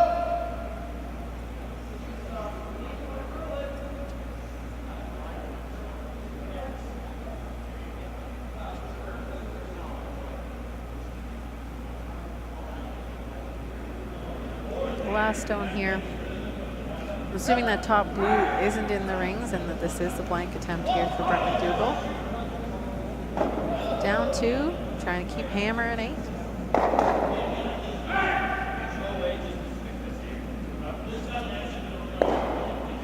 And he'll do that no problem. They'll just take a look, confirm that stone's not in the rings. Oh God. Our first blank end this game. Brent MacDougall will retain hammer in the 8th end, down 2.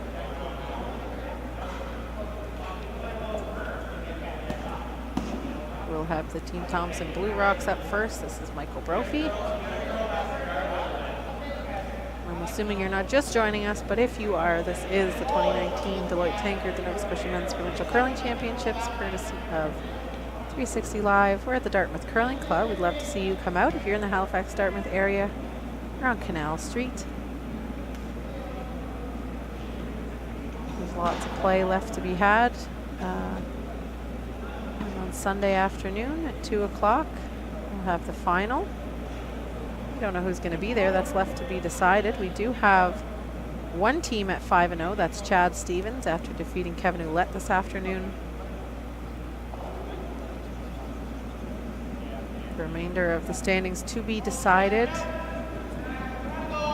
As these 3 games that remain on the sheet finish up. Doug McKenzie, Stuart Thompson playing the 8th end. Jamie Murphy, Ian Fitzgerald playing the 8th end, and so are we. We're a little behind everybody else, though. We're just starting the 8th end, and they're all finishing.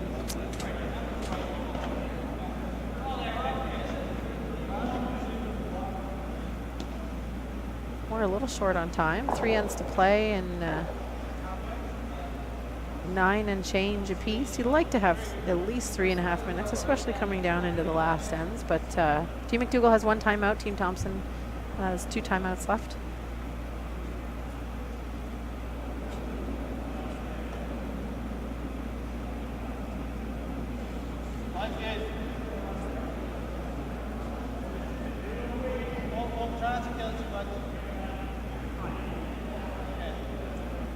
So the top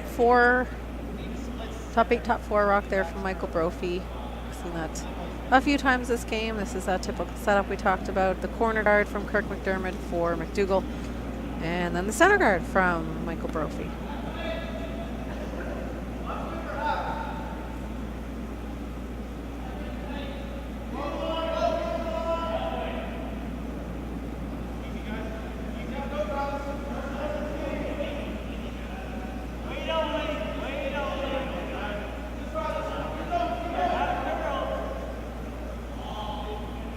This is a freeze attempt. Waiting for this one to curl. Looks like the weight a little up. Want this to chip off the side, trying to go around. Just touches the side of the blue stone. Yellow shot, but it is open.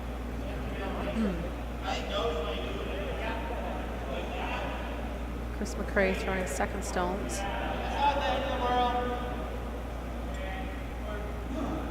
think it's pretty hard to nose that rock. You don't really want to risk chipping your own. It's a nose or a little roll to the wings. Like to keep 2 blues in the house here for Team Thompson. Keep things congested in that center line 4-foot area.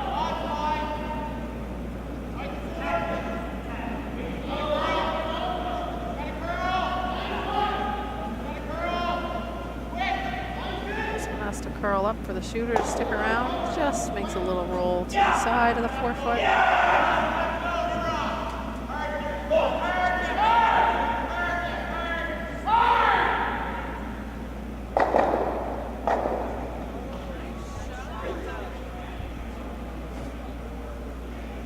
I just saw a pretty cool, I don't know, angle run, something or other from Doug McKenzie over on sheet B to score a single when it did not look too good from the front of the ring. So pick up a single, still trail, but he'll trail Stuart Thompson 7-4.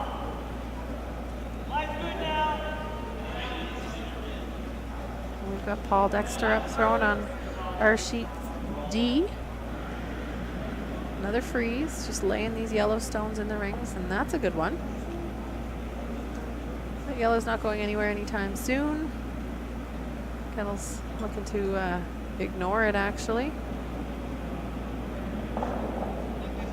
It's a defensive call here in the 8th end. Doesn't want to give up a lot of points. And you really can't peel this on the other side of the sheet. So we'll try and peel with the shooter rolling toward the center line. And we do have another final. Sheet C, Jamie Murphy making a hit, scoring 3 there in the 8th end. It was really a steal effort there from Ian Fitzner-LeBlanc. He was down 4 points, Murphy making the hit and sticking 4-3. We'll make that final 10-3. Jamie Murphy will join Chad Stevens at 5-0. That'll drop Ian Fitzner-LeBlanc to 1-4 record. And then there were 2 games.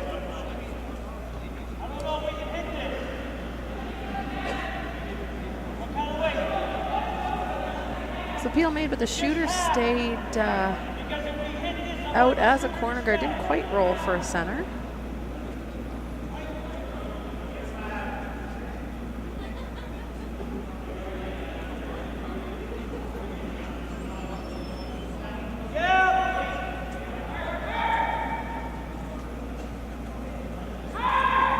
Seeing a play being made on this back, or sorry, side 4-foot blue. I thought they were trying to come off their own.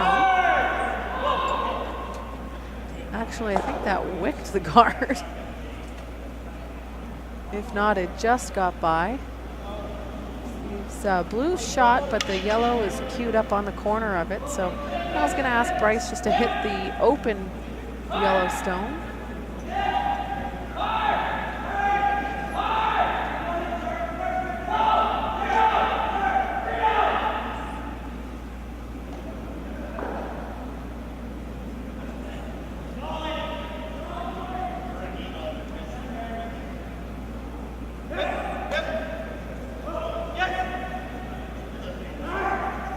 Trying to get this one by the guard as well.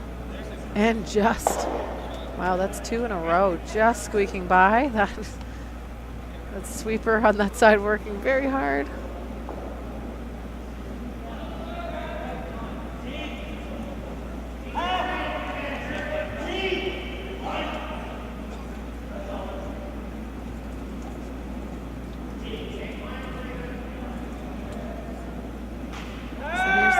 Hit. We have not seen a lot of these inside out hits, but we're seeing a sequence of them here.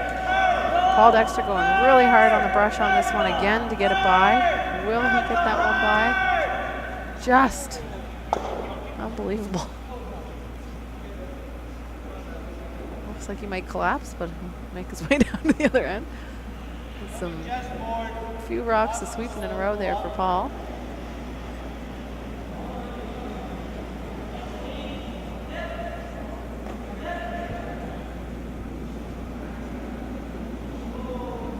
So the shooter actually rolled a little bit under that corner guard, so it makes this a little more difficult for Bryce. Waiting for it to go. Once it does go, I think they're trying to chip this yellow fairly thinly and actually redirect and bump the other stones or sit right in front of them, and that will roll a little further than they wanted. The yellow's still accessible, but rolls behind the center guard. Actually wanted that to roll a little bit less and block a play onto that yellow-blue combination.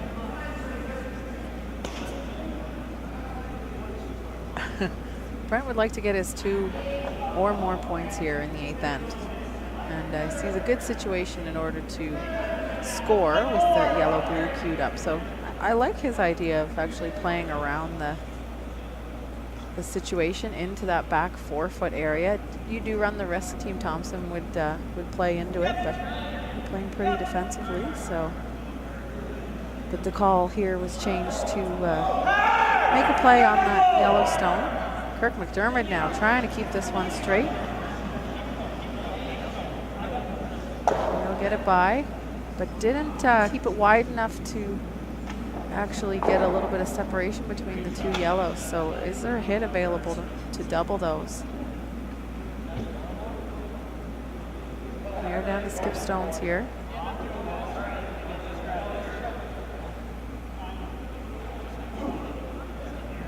And we've seen this path a few times now.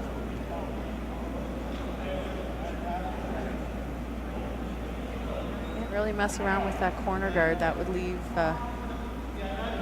some sort of a chance for 3, although blue is second shot right now.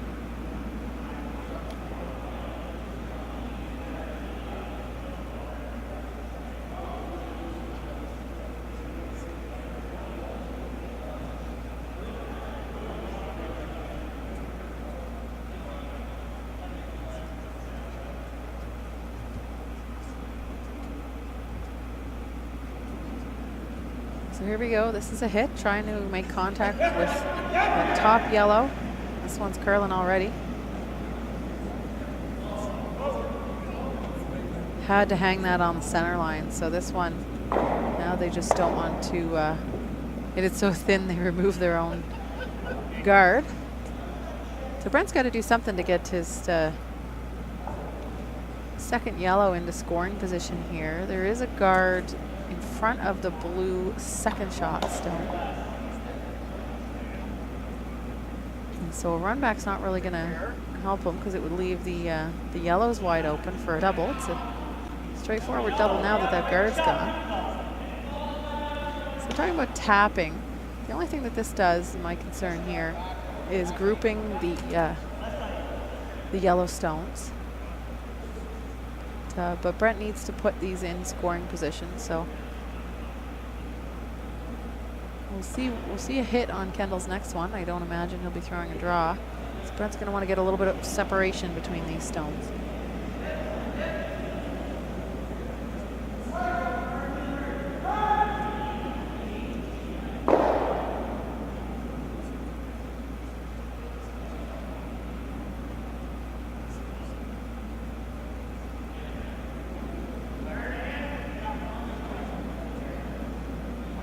Here we go, Brent's first. He has last rock here. Trying to queue up a situation where he could potentially score 3 points.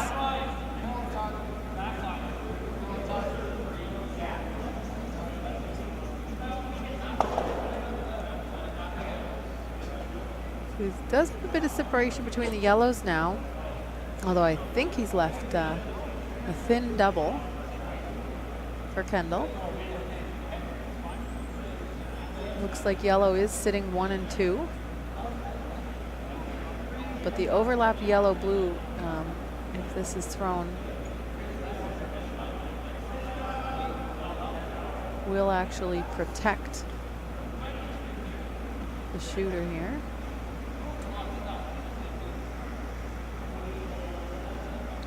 So it should be some big weight here, looking for a double on the yellows.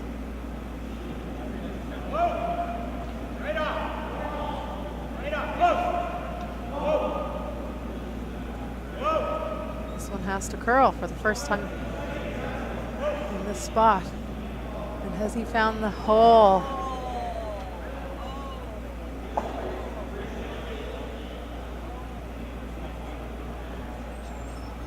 Just set that back a little bit on release, that tracked on that center line. He didn't do it on his first shot, but here we got a big shot here for Brent. Probably didn't expect to be throwing for 4. But you can see that blue will go. He can make contact with this top yellow.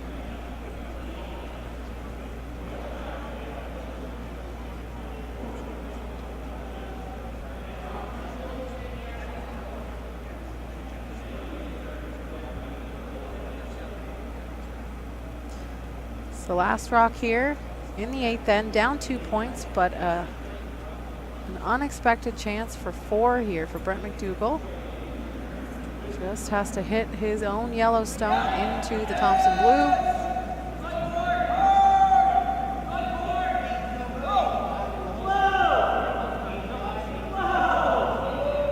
They're sweeping that one for line. Have they made contact? So got 3. They'll be a little disappointed they didn't get that 4th. Had to curl up a little bit to stick that shooter around. But really good result for Team MacDougall that end. To score the 3 points, take the lead after 8. They'll lead 6-5. Team Thompson will have hammer in the 9th end. 2 ends to come.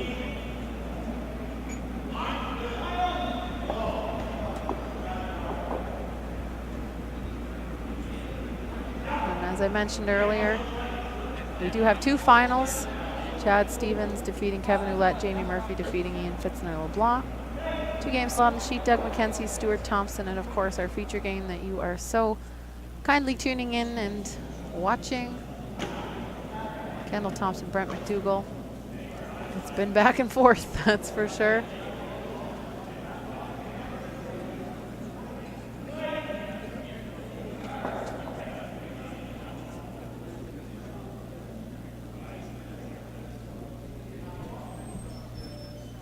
And this will be the question, how the front end gets set up. Of course, Team MacDougall would love to force Thompson to a single, tie things up and have hammer in 10. For Team Thompson, they'll probably keep things a little simple. Try and play for that blank is usually the thinking. And if you can get an easy 2 points, maybe take that. So no corner guard here from Michael Brophy.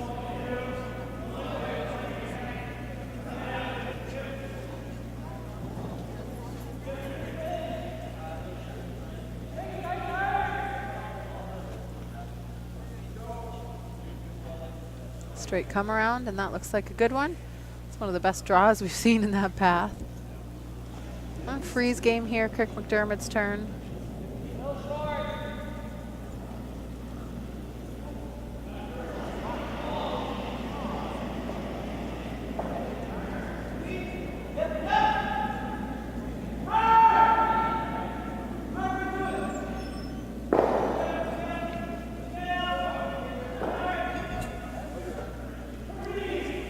That one slipping a little deep. It's shot though, side button.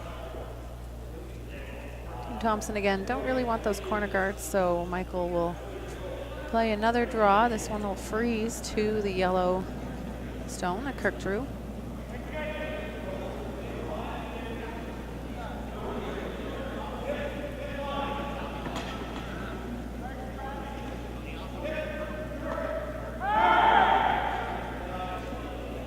Hard on the brush for this. This one's getting a lot more curl. It's because it's light. That adds a bit of congestion out front.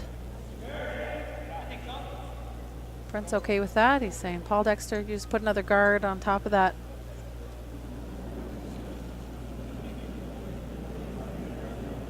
really looking for the steal necessarily. MacDougall, they'd be happy with the force, but in a position where Team Thompson will have to do a little bit of cleanup here.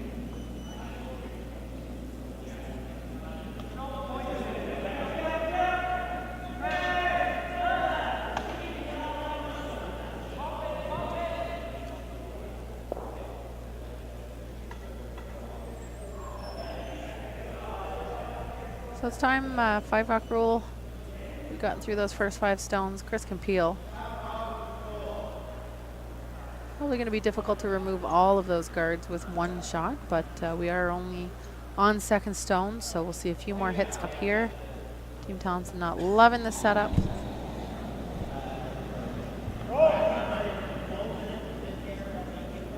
Now this looks like a soft weight, maybe to promote the blue into the rings. Oh, it's hanging wide.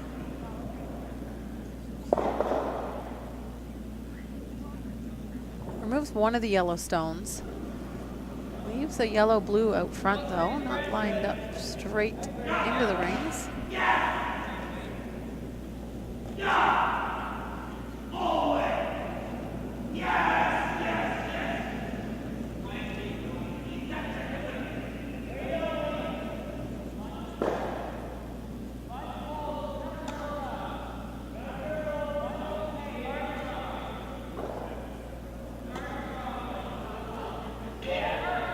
So this is another draw here from Paul Dexter. We'll just go into the top 12 foot.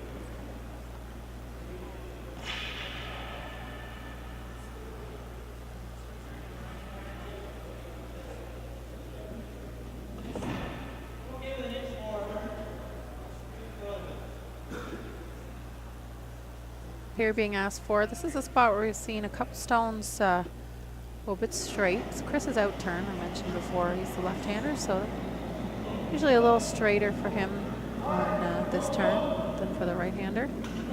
They're playing softer weight this end here.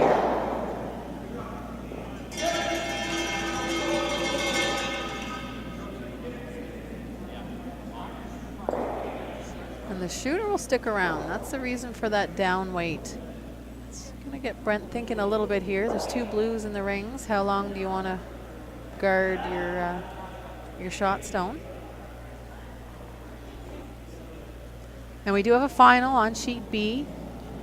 Stuart Thompson defeating Doug McKenzie in 9 ends. It looked like a 9-4 victory.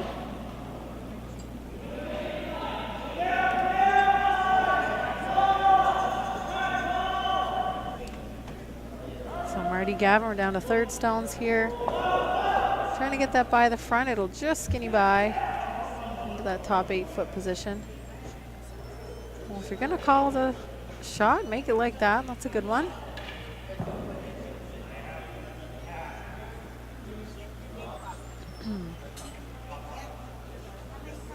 Here's a hit coming up for Bryce Everest. Just trying to tidy things up. Again, they may try and roll the shooter a little bit. Looks like more of an upweight call though, trying to remove those guards. Believe it or not, the blank is still in play, although there's a little bit of work to do. They may be looking at more of trying to score multiples here. Want to keep the shooter around. And look where it, blue guard goes into the ring. So there's 3 blues in the ring. The shooter rolled away and the yellow stone rolled for a corner guard. So now Brent's thinking about these blue stones in the rings, not coming around or doing anything with the center of the center line anymore. Marty Gavin just playing the hit here up in blue stone, trying to sit 2.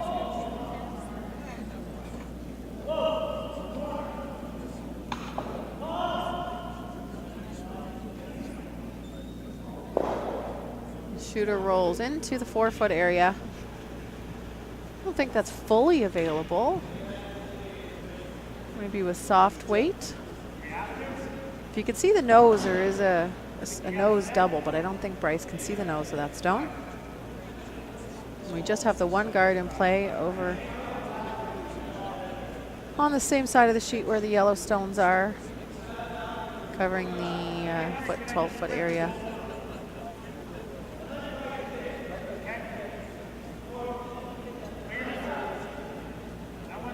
And we're the last sheet out here. Oftentimes what happens is teams will leave the ice and a bit less airflow and things slow down a little bit. The ice change, we'll watch for that as well.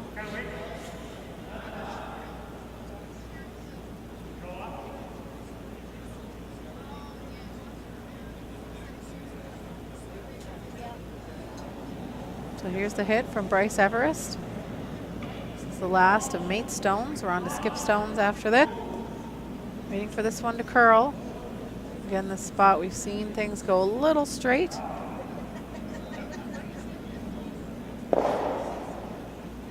And Bryce just gets that by the top 8 stone. Now blue is shot. Yellow is 2 and 3. It's 4 and 5. It's hard to ignore those blues hanging around the outside.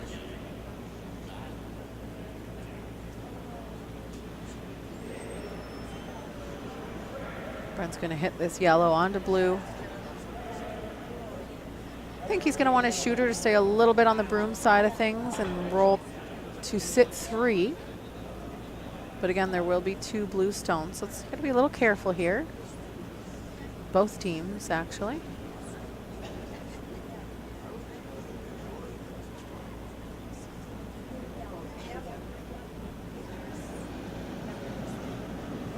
On his first of the 9th end, up a single point after a 3 in the 8th, Brent MacDougall.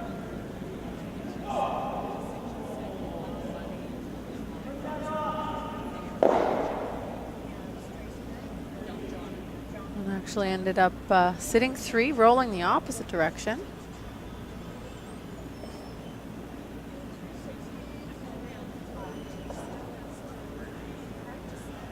There is a hit on the open yellow. Roll the shooter over toward the other side of the sheet. Likely is a double there as well. Critical to make as rolling the shooter to a good position.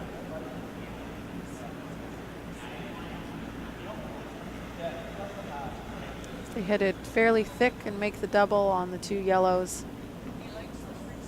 The shooter will stay open. A little thinner could make when the shooter could roll back and perhaps freeze onto the back 8-foot yellow. I don't know what the end call is. Looks like Bryce was lining up the double. So Kendall Thompson on his first here in the 9th.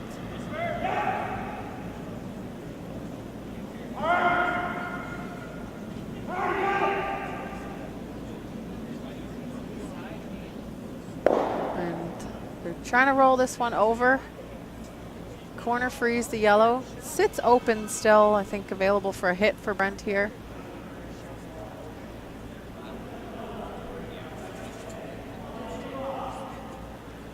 Kendall might end up getting forced here with that roll just not quite going far enough.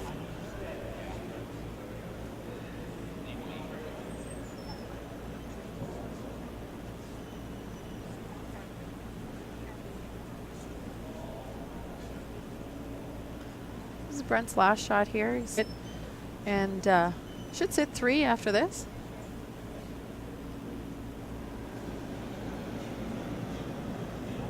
Might roll the shooter out just to try and not come quite up to nose and risk a jam.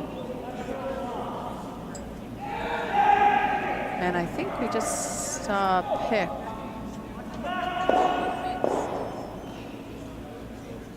So that rock was hanging on the outside of the stone that Brent was hitting. And it looked like it grabbed something and over curled and ended up in a jam here. So a little bit of a surprising turn of events, and has a hit for 2 here. A couple other blues hanging around, but no real good way to bring them into play. Those 2 yellows are flat. So this will be a hit for 2. Very frustrating to have that happen. Shooting to sit 3 and only sitting 1 and leaving a shot for 2. So last shot here, 9th end, Kendall Thompson throwing for 2. Just needs a nose hit.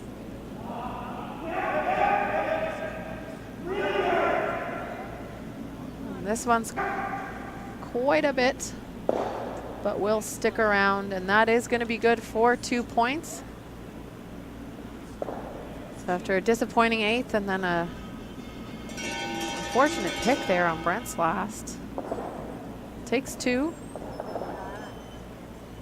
Team Thompson lead going into the last end, 7-6. We've had a lot of rocks in play this game between these two teams. Not a lot of time on the clock for either team. We're going to see those timeouts used here. Team Thompson has 2 minutes, 18 seconds of time. Team MacDougall, 3 minutes and 4 seconds of thinking time. You get a bit of grace period at the start of the end. And if you're tuning in, it's because there's no other games being played. All of the other games have ended. You can see the scores on nscurl.com. Here, Tankard, we do have 2 more draws for the Deloitte Tankard tomorrow at 9 a.m. and then again at 7 p.m.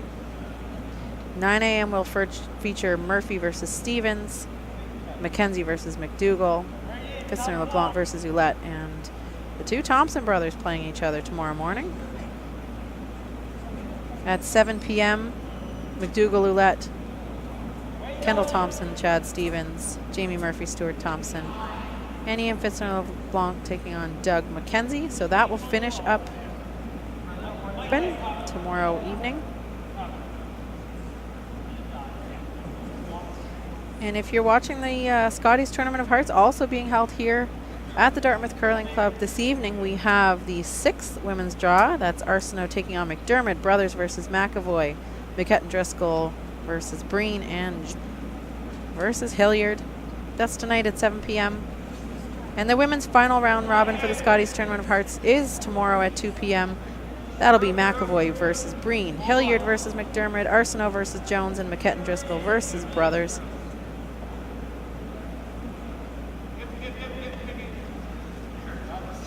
Brothers and McDermott currently sitting at 4-1, leading the standings. But on their heels are Arsenault and Hilliard at 3-2. So I expect the Scotties Tournament of Hearts to be an exciting finish to the round robin leading into playoffs. Same thing with the men's. We've got 2 teams at 5-0, a team at 4-1. So Murphy and Stevens 5-0, Stuart Thompson at 4-1. And here, Kendall Thompson can take it. He'll go to 3-2. If he loses, he'll go to 2-3. Brent MacDougall really would like to get that second win, bring himself to 2-3.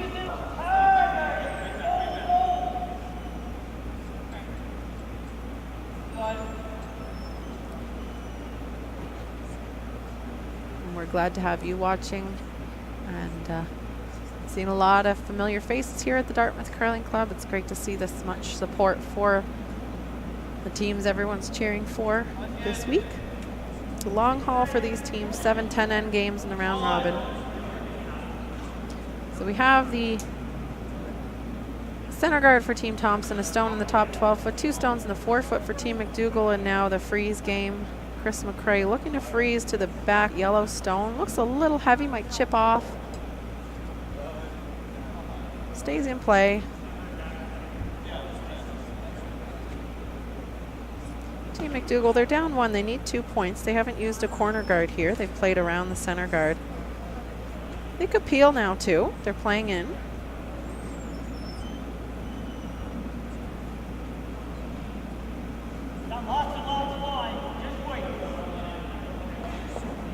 Playing into the 4 foot area. This actually looks like a gentle tap on the blue Thompson stone.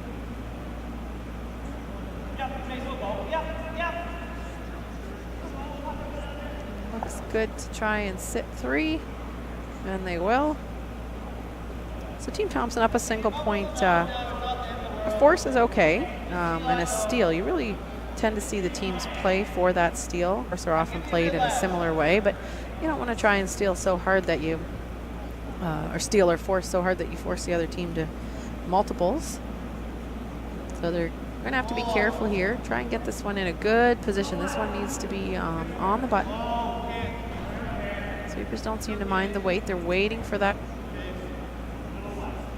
Hasn't started to move yet. It's just starting to cross that 4-foot line.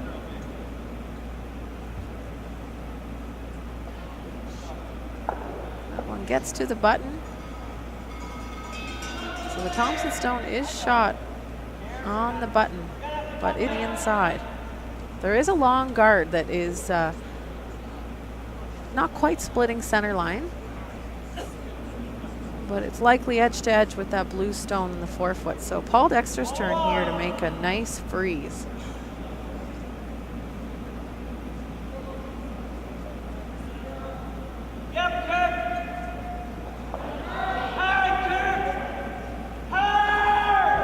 So it's curling in nicely. I'd like to move that blue stone ever so slightly, bump it back. And looks like that's good enough for shot stone.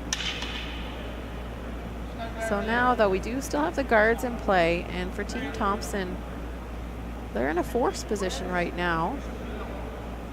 They could freeze another one in there, play a guard. There really isn't a great way for Team MacDougall to get another one in that 4-foot. They have one at the top 40 that used. So this is the guard call.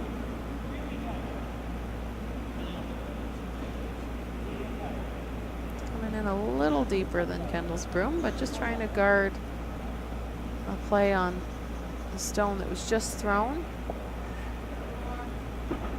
Those two blues are overlapped, and that actually over-curled a little bit. The yellow shot stone is available. Brent's looking for a tap on it. I think Marty can get his shooter actually underneath those blue stones, get to the nose of this yellow. Getting really tight in the 4-foot area now.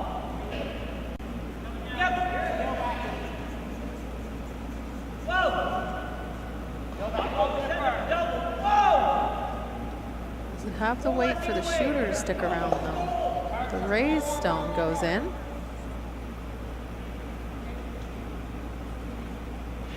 Still sits one, but kind of opened up that 4-foot area for Bryce to draw into. Yellow was already shot. I know Brent was thinking, trying to give himself a little bit more room.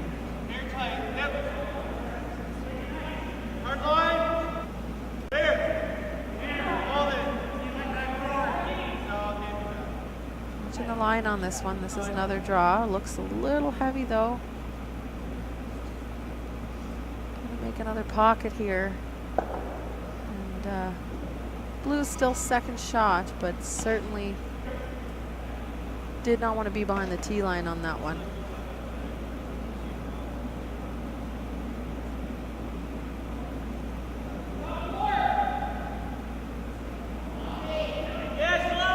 So Marty Gavin now with a chance to lock a second one in there. This could be, we can get this around the point, but it looks light. Team Thompson down to 1:16. They're calling a timeout.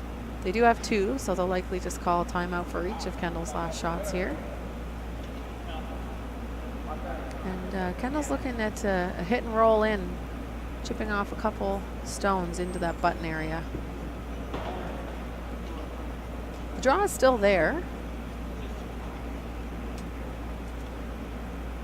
I'd just like a chance to talk this out. Marty will be disappointed. A chance there to lock things up on that 4-foot. Put the two stones in there. So coming up light. Not ideal. So I think the draw is still the call here. Kendall may be saving that around the horn for his last. But if this spot, Brent will have that shot.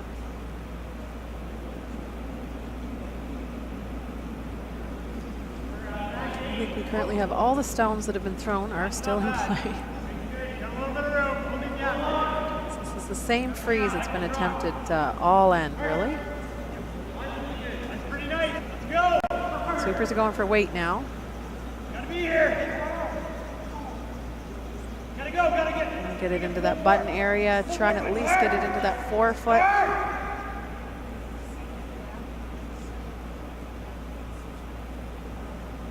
So didn't quite, just a foot and a half short really. So Brent has that shot Kendall was looking at. Let's be careful not to chip his own out.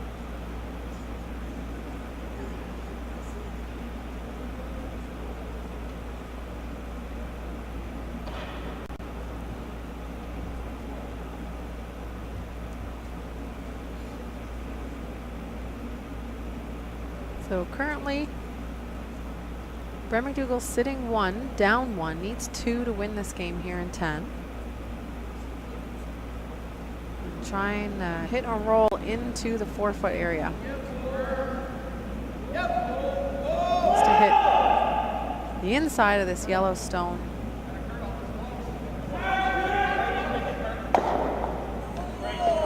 And he does make it in there.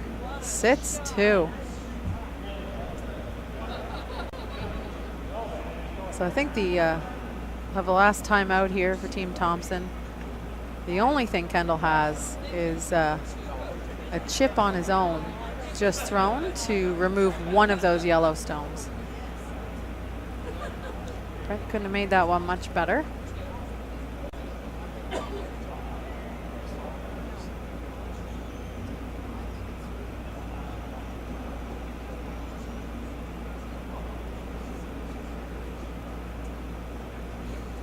So yellow sitting 2.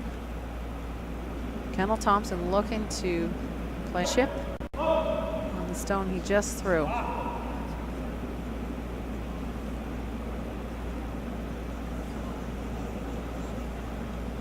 And I don't think that'll get back, so that'll sail by. And that will not require Brent to throw his last stone. It'll be a score of 2, and that'll be Brent MacDougall defeating Kendall Thompson. That'll take Brent MacDougall to a record of 2 and 3 and bring Kendall Thompson to that same record of 2 and 3. We're back here at 7 p.m. for the Scotties Tournament of Heart. On behalf of our streaming partner 360 Live, thanks for joining us here at the Deloitte Tank. You can catch on sheet C Brothers versus McAvoy, and on sheet D McKett and Driscoll versus Breen, 7 o'clock. On behalf of the organizing committee, all the volunteers, I'm Selena Thompson. Thank you for joining us.